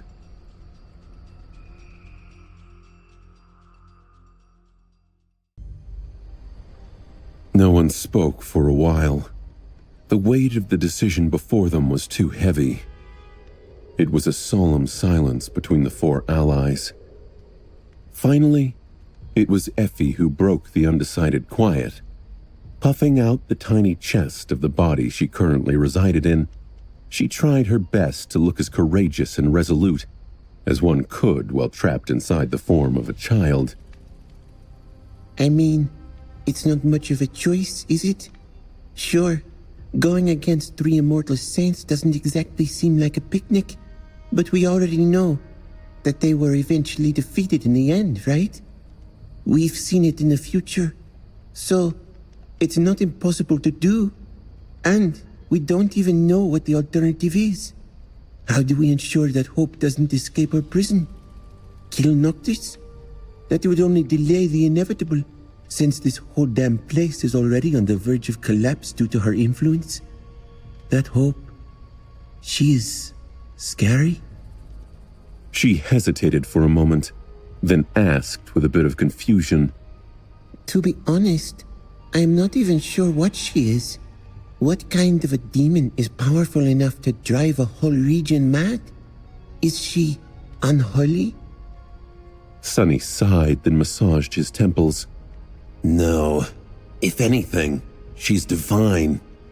She is also not a demon. She is a daemon. Daemons were lesser deities of sorts, who were said to have created themselves. They appeared out of nowhere, possessing powers that were similar to those of the gods, but different. The spell has a weird tendency to never mention the word daemon, though, for some reason. In any case, It seems that the gods and the daemons eventually had a big, terrible war, and Hope's imprisonment and escape were a prelude to that war, I think. Effie listened to him without any particular expression showing on her face. Then she shrugged. Oh, well, in that case, that just proves my point. Trying to keep a thing like her in chains. Doesn't killing 3 immortal saints suddenly seem easy by comparison? Kai moved slightly, and then his hoarse voice suddenly resounded in the stone room. I think we're looking at it wrong. The question is not what should we do. It is what should be done, don't you think? Yes, there is no particular way in which a nightmare has to be resolved, but that doesn't mean that some resolutions can't be right, and some can't be wrong. This land has been turned into hell by Hope, who is trying to escape her chains. Until she is released, that will not change. He leaned forward, frowned, and added somberly, The Red Colosseum, the Ivory City, and all across the ruins of her kingdom, madness reigns, turning humans into wicked perversions of themselves. Sure, we can win by prolonging it, but should we? Would we be at peace with such a conclusion? You can call me naive, but I think that, although the spell does not dictate what the challengers do in the nightmare, it still matters why we do it. We are still responsible for our actions and their consequences. So, I think that we need to do what is right. Sunny glanced at him and then asked, his voice harsh, Who's to say what is right? How do you know that by releasing Hope we won't be dooming everyone living here to an instant death? 1,000 years in chains? Personally, I would have been a bit angry. Kai lingered for a moment, then shook his head. You are right. I might not know what is right, but I do know what is wrong. And what I saw here was deeply, deeply wrong. Sunny considered this. Well, it's not like I disagree. In fact, I hate this place with a passion. I don't really care if Hope simply kills everyone either. As far as I'm concerned, the bastards deserve it. He waited for a few moments, then turned to Cassia. What about you? You've been terribly quiet. The blind young woman hesitated for a while, then spoke evenly. I am willing to do whatever you decide. I'll trust in your judgment, Sunny. He frowned, studying her face with a dark expression. Why? You don't have an opinion? Cassia remained silent for a bit, then simply shook her head. Damnation. He knew, of course, why the seer was reluctant to speak. She must have seen something, a glimpse of the future that she did not want to share, knowing that it would affect their thinking, possibly informing the very events she wanted to happen, or wished to avoid. Her own opinion was already compromised by that knowledge, and so Cassia had decided to remove herself from the decision-making completely. It seemed as though she had grown wary of her visions and the consequences of acting on them after the Forgotten Shore. Damned oracles. Sunny sighed, then glanced at Effie and Kai. Well, then there is not much to discuss. The two of you are keen to join Noctis, and I guess I am too. He might be a madman, but at least he's the madman we know. And, I also sort of like the guy. I mean, sure, he is a dishonest, lying, conniving, crazy, dastardly cheat, but no one is perfect, you know?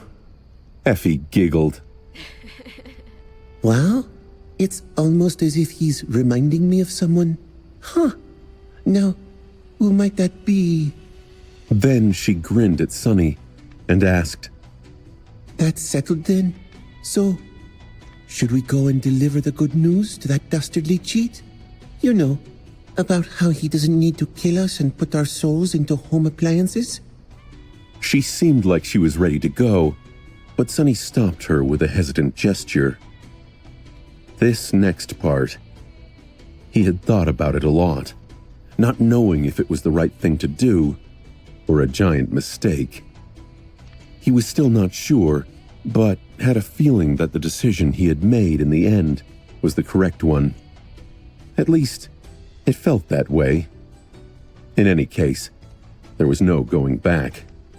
Sunny remained silent for a bit, and then glanced at his friends with a tense expression. Before we do, there's something I need to tell you. Effie and Kai stared at him with slight surprise written on their faces, while Cassia's eyebrows suddenly flew up. She already knew what was about to happen, of course. Kai looked at him and smiled. Oh? What is it? Sunny sighed, turned away, then faced them and shrugged. Nah, it's nothing too serious, just, well, to tell you the truth. He gripped the emerald amulet tighter and said, My flaw is that I can't lie. I have a true name, which I received in my first nightmare. My aspect is of the divine rank. I have 3 soul cores. Actually shadow cores, which technically makes me a demon, hence this ugly body. I have already unlocked my aspect's legacy.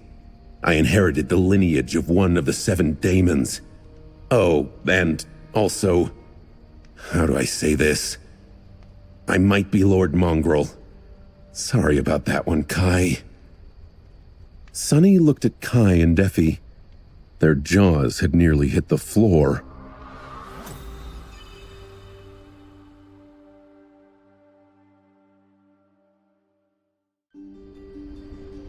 Effie, who was already standing up to leave, froze, then slowly sat back down.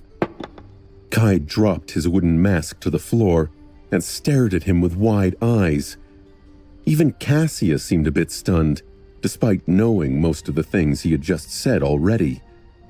A deathly silence settled in the room, and Sunny found himself being pierced by 2 dumbfounded gazes. He scratched his neck, then coughed awkwardly and looked away. Yeah, that's more or less all that I wanted to say. Of course, the decision to reveal these secrets to his friends had not been an easy one to make. In fact, it went against everything that Sunny believed in. Every instinct in his body screamed that he was making a terrible mistake. But instinct was not always the best advisor. Otherwise, what was the point of having intelligence and the ability to think about your decisions? The fact of the matter was that Sunny had already done irreparable damage to his relationships once because of his untrusting nature. Back on the Forgotten Shore, he had kept his secrets a little bit too well, failing to understand how his deceptiveness would make others perceive him. Sure, he had a reason to behave the way he had, and yes, he had never really lied to his allies, simply withholding or manipulating the information a little to keep himself safe. But the others did not know about his reasons.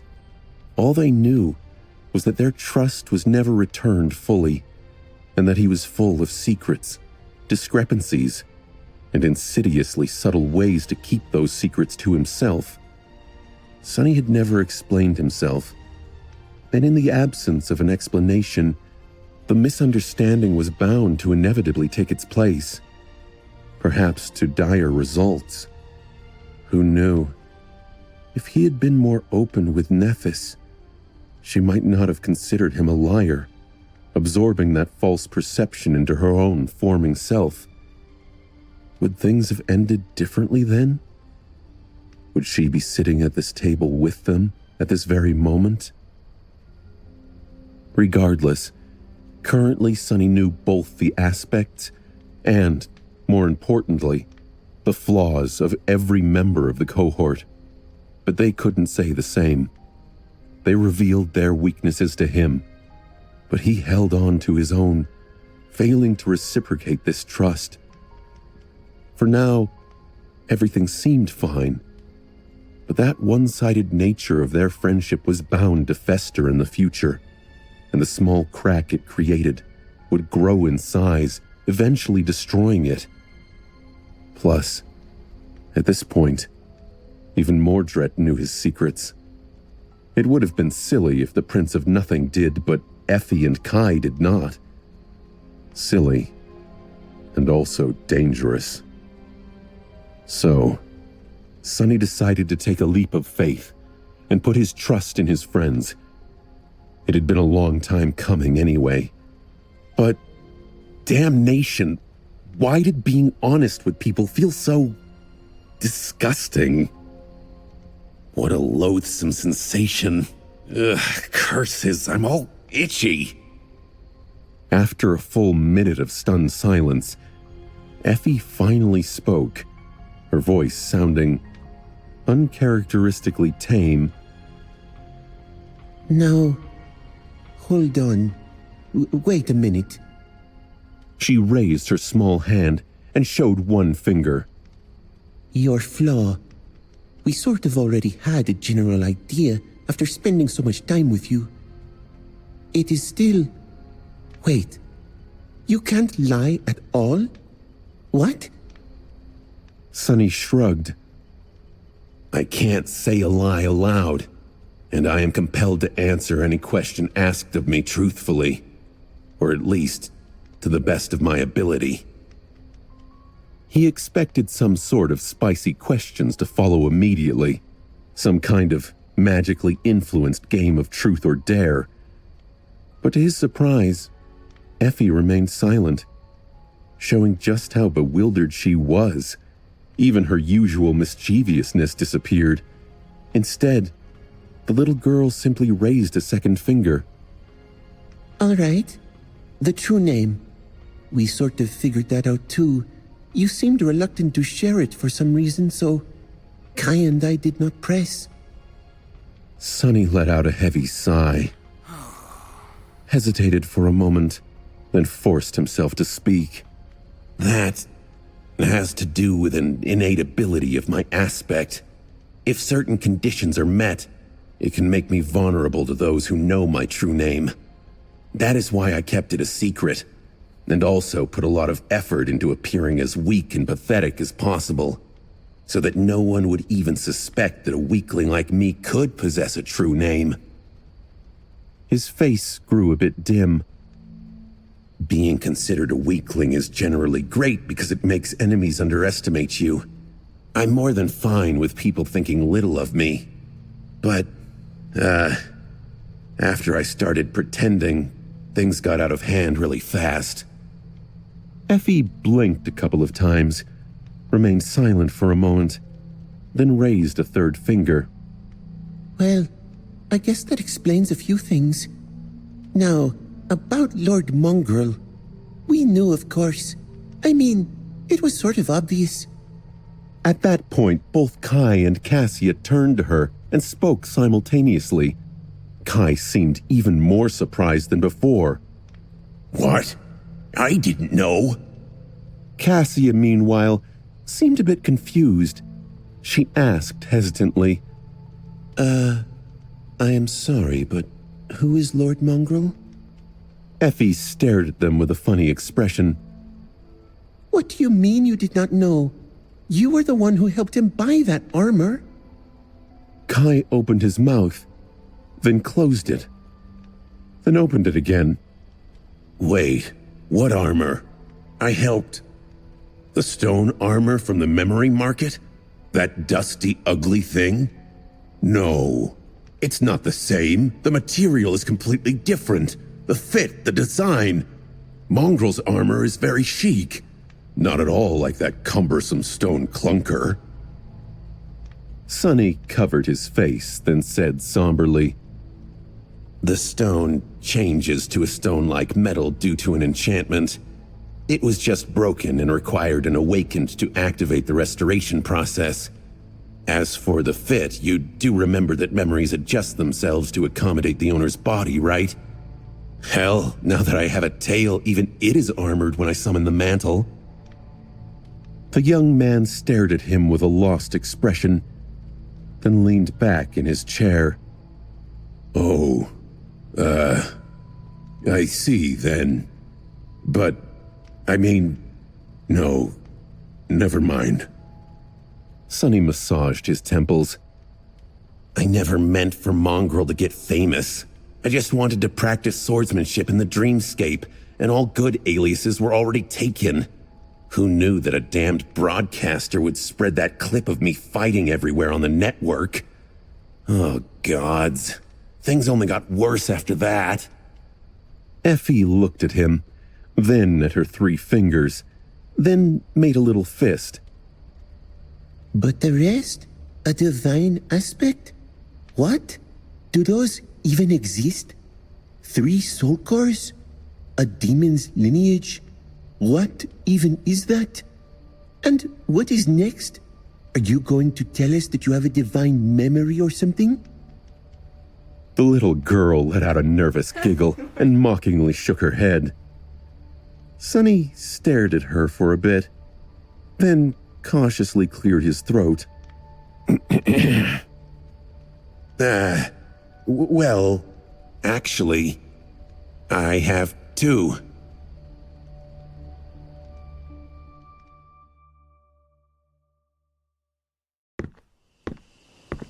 Sometime later, Sonny left the room, walked between the tall menhirs, and entered the sprawling garden of the sanctuary. The cohort had intended to talk to Noctis together, but after his bombshell of a revelation, the others needed some time to digest all the new information and decided to stay behind. Understandable. In truth, Sonny also wanted to be left alone for a few minutes, although he felt that he had made the right decision. Revealing his secrets had been an uncomfortable experience. He felt as if an invisible weight had been lifted off his shoulders a bit, but he was also rattled and uneasy. He felt naked. Sonny could use a little solitude to gather his thoughts, too. After the initial shock, he went into more detail about his capabilities, explaining how a divine aspect worked and the circumstances of how he earned it. However, it wasn't like he knew much about the matter, so the conversation was not too long. It had helped the others better understand his powers, as well as that of Nephis, and, most importantly, of Mordred. Now, they were as ready to face the Prince of Nothing as they could be, should a conflict with him happen. Additionally, due to everyone gaining deeper insight into Sonny's powers, their already profound synergy as a battle unit was bound to grow even more refined. Sonny kept a few things to himself as well. However, while he still wasn't being entirely transparent, at least now he was openly acknowledging it. Effie and Kai understood that there were things he wasn't ready to share, and why he was reluctant to do so. They seemed to respect his wishes. All in all, it went surprisingly well.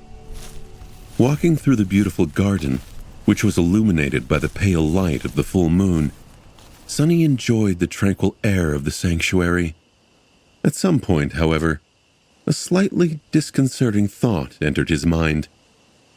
I wonder, was this decision of mine influenced by some degree by Hope's poison?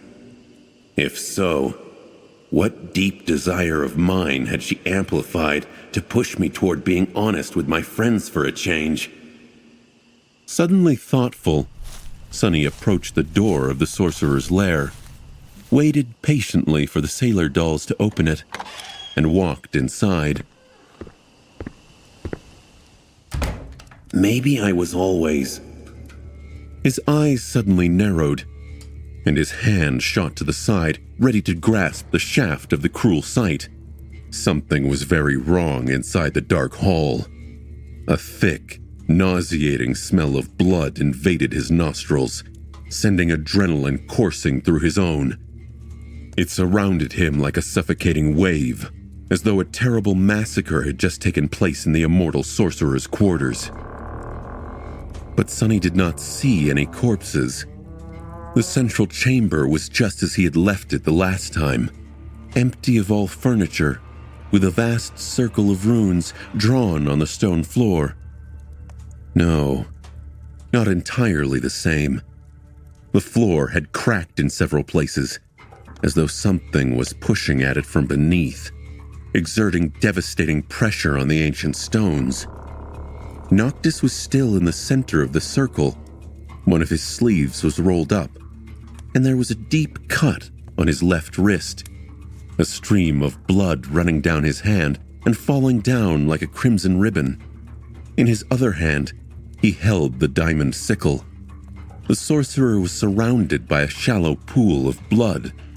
However, it somehow failed to touch the hems of his garments. Sonny stared at him for a few moments, noticing that the stone surface seemed to be slowly absorbing the blood. Then, he gripped the emerald amulet and asked evenly, "Are you trying to kill yourself?" Noctis slowly opened his eyes, glanced at Sonny, and then smiled brightly. Then, acting as if nothing out of the ordinary was happening, he wiped the diamond sickle, hid it in the folds of his silk garment, and stood up. What? Of course not. I'm too young to die. Sonny gave him a dubious look. "Young? You are at least 1,000 years old." The sorcerer tilted his head, scratched his cheek with a thoughtful look, and then smiled even brighter. What? Of course not. I'm too beautiful to die. Happy with himself, Noctis somehow made the cut on his wrist close, jumped over the pool of blood, and walked towards Sonny with a relaxed expression. Come, this place needs to be aired, I think. The garden is nice and chill, though. Sonny threw one last look at the disappearing pool of blood. Did he imagine it? Or had the stone floor of the chamber trembled slightly just then? Shaking his head, he turned away and followed Noctis outside. Together, they slowly headed for the altar island. Noctis seemed to enjoy the silence of the moonlit garden a lot. A minute or two later, though, he broke it with a carefree question. So, what did you want to tell me? Have you and your friends come to a decision? Sonny hesitated for a moment, then answered, "We did. We will help you free Hope." Noctis grinned. Oh, wonderful. After that, he didn't say anything else. Sonny waited for a while, a little confused. They had already reached the white altar and sat down on a stone bench, enjoying the sight of the pristine lake, with a pale circle of the moon reflecting on its calm surface. And yet, the sorcerer seemed to lose his ability to speak. Slightly irritated, Sonny hesitated for a moment, and then asked awkwardly, "So, do you need me to give you the knives?" Noctis looked at him with an easy smile and shrugged. No need. Keep them. Sonny's eye twitched. "What do you mean, keep them? Weren't the knives what you were after?" The immortal sorcerer looked at the reflection of the moon, then waved a hand vaguely. We can deal with them when the time comes. Things will sort themselves out, one way or another. He remained silent for a bit, and then added, his smile slowly disappearing. Now that the one in the north is dead, things will start moving faster. The other chain lords are probably already in motion. Noctis sighed, then leaned back and looked up at the sky. We won't have as much time to prepare as I would have hoped. 2 months, perhaps. Maybe even less. You and your friends should spend that time wisely. Once the end starts, we won't have an opportunity to relax like this until it's all over. Sonny grew silent, then looked at the tranquil lake. After a few moments, he said, We will help you, but I have some questions. Amused by that statement, Noctis laughed. You even have questions on a night like this? Sunless, you should learn how to enjoy yourself from time to time. Take a moment and appreciate the world. Otherwise, what is the point in living? Sonny glanced at him with a deadpan expression. Do I look like someone who knows what the point of living is? Thanks for the advice. I'll take your words to heart. However, I still have questions. The sorcerer made a dour face and sighed. All right, one question. I'll answer one question. So think well before asking it. Sonny did not speak for a while, staring at the reflection of the moon. His face grew serious, deep shadows veiling his eyes. After several minutes spent in silence, he finally frowned, looked at Noctis, and said, All right, I have my question, and you better answer it. Honestly, why did Sun God destroy Hope's kingdom? The immortal raised his eyebrows, then threw his head back and laughed. By the moon, of all the questions in the world, you just had to ask this one, didn't you? He shook his head and then looked away. Well, a deal is a deal. I'll answer. Like many others who tried to answer this question over the centuries. Some said that it was because she was a daemon. Others said that it was because she was too powerful, that she had grown too prideful, or that she had grown too radiant, outshining even the Lord of Light. But they were all wrong. In truth, at least, what I think is the truth, Hope wasn't punished because she was too powerful, too prideful, or too radiant.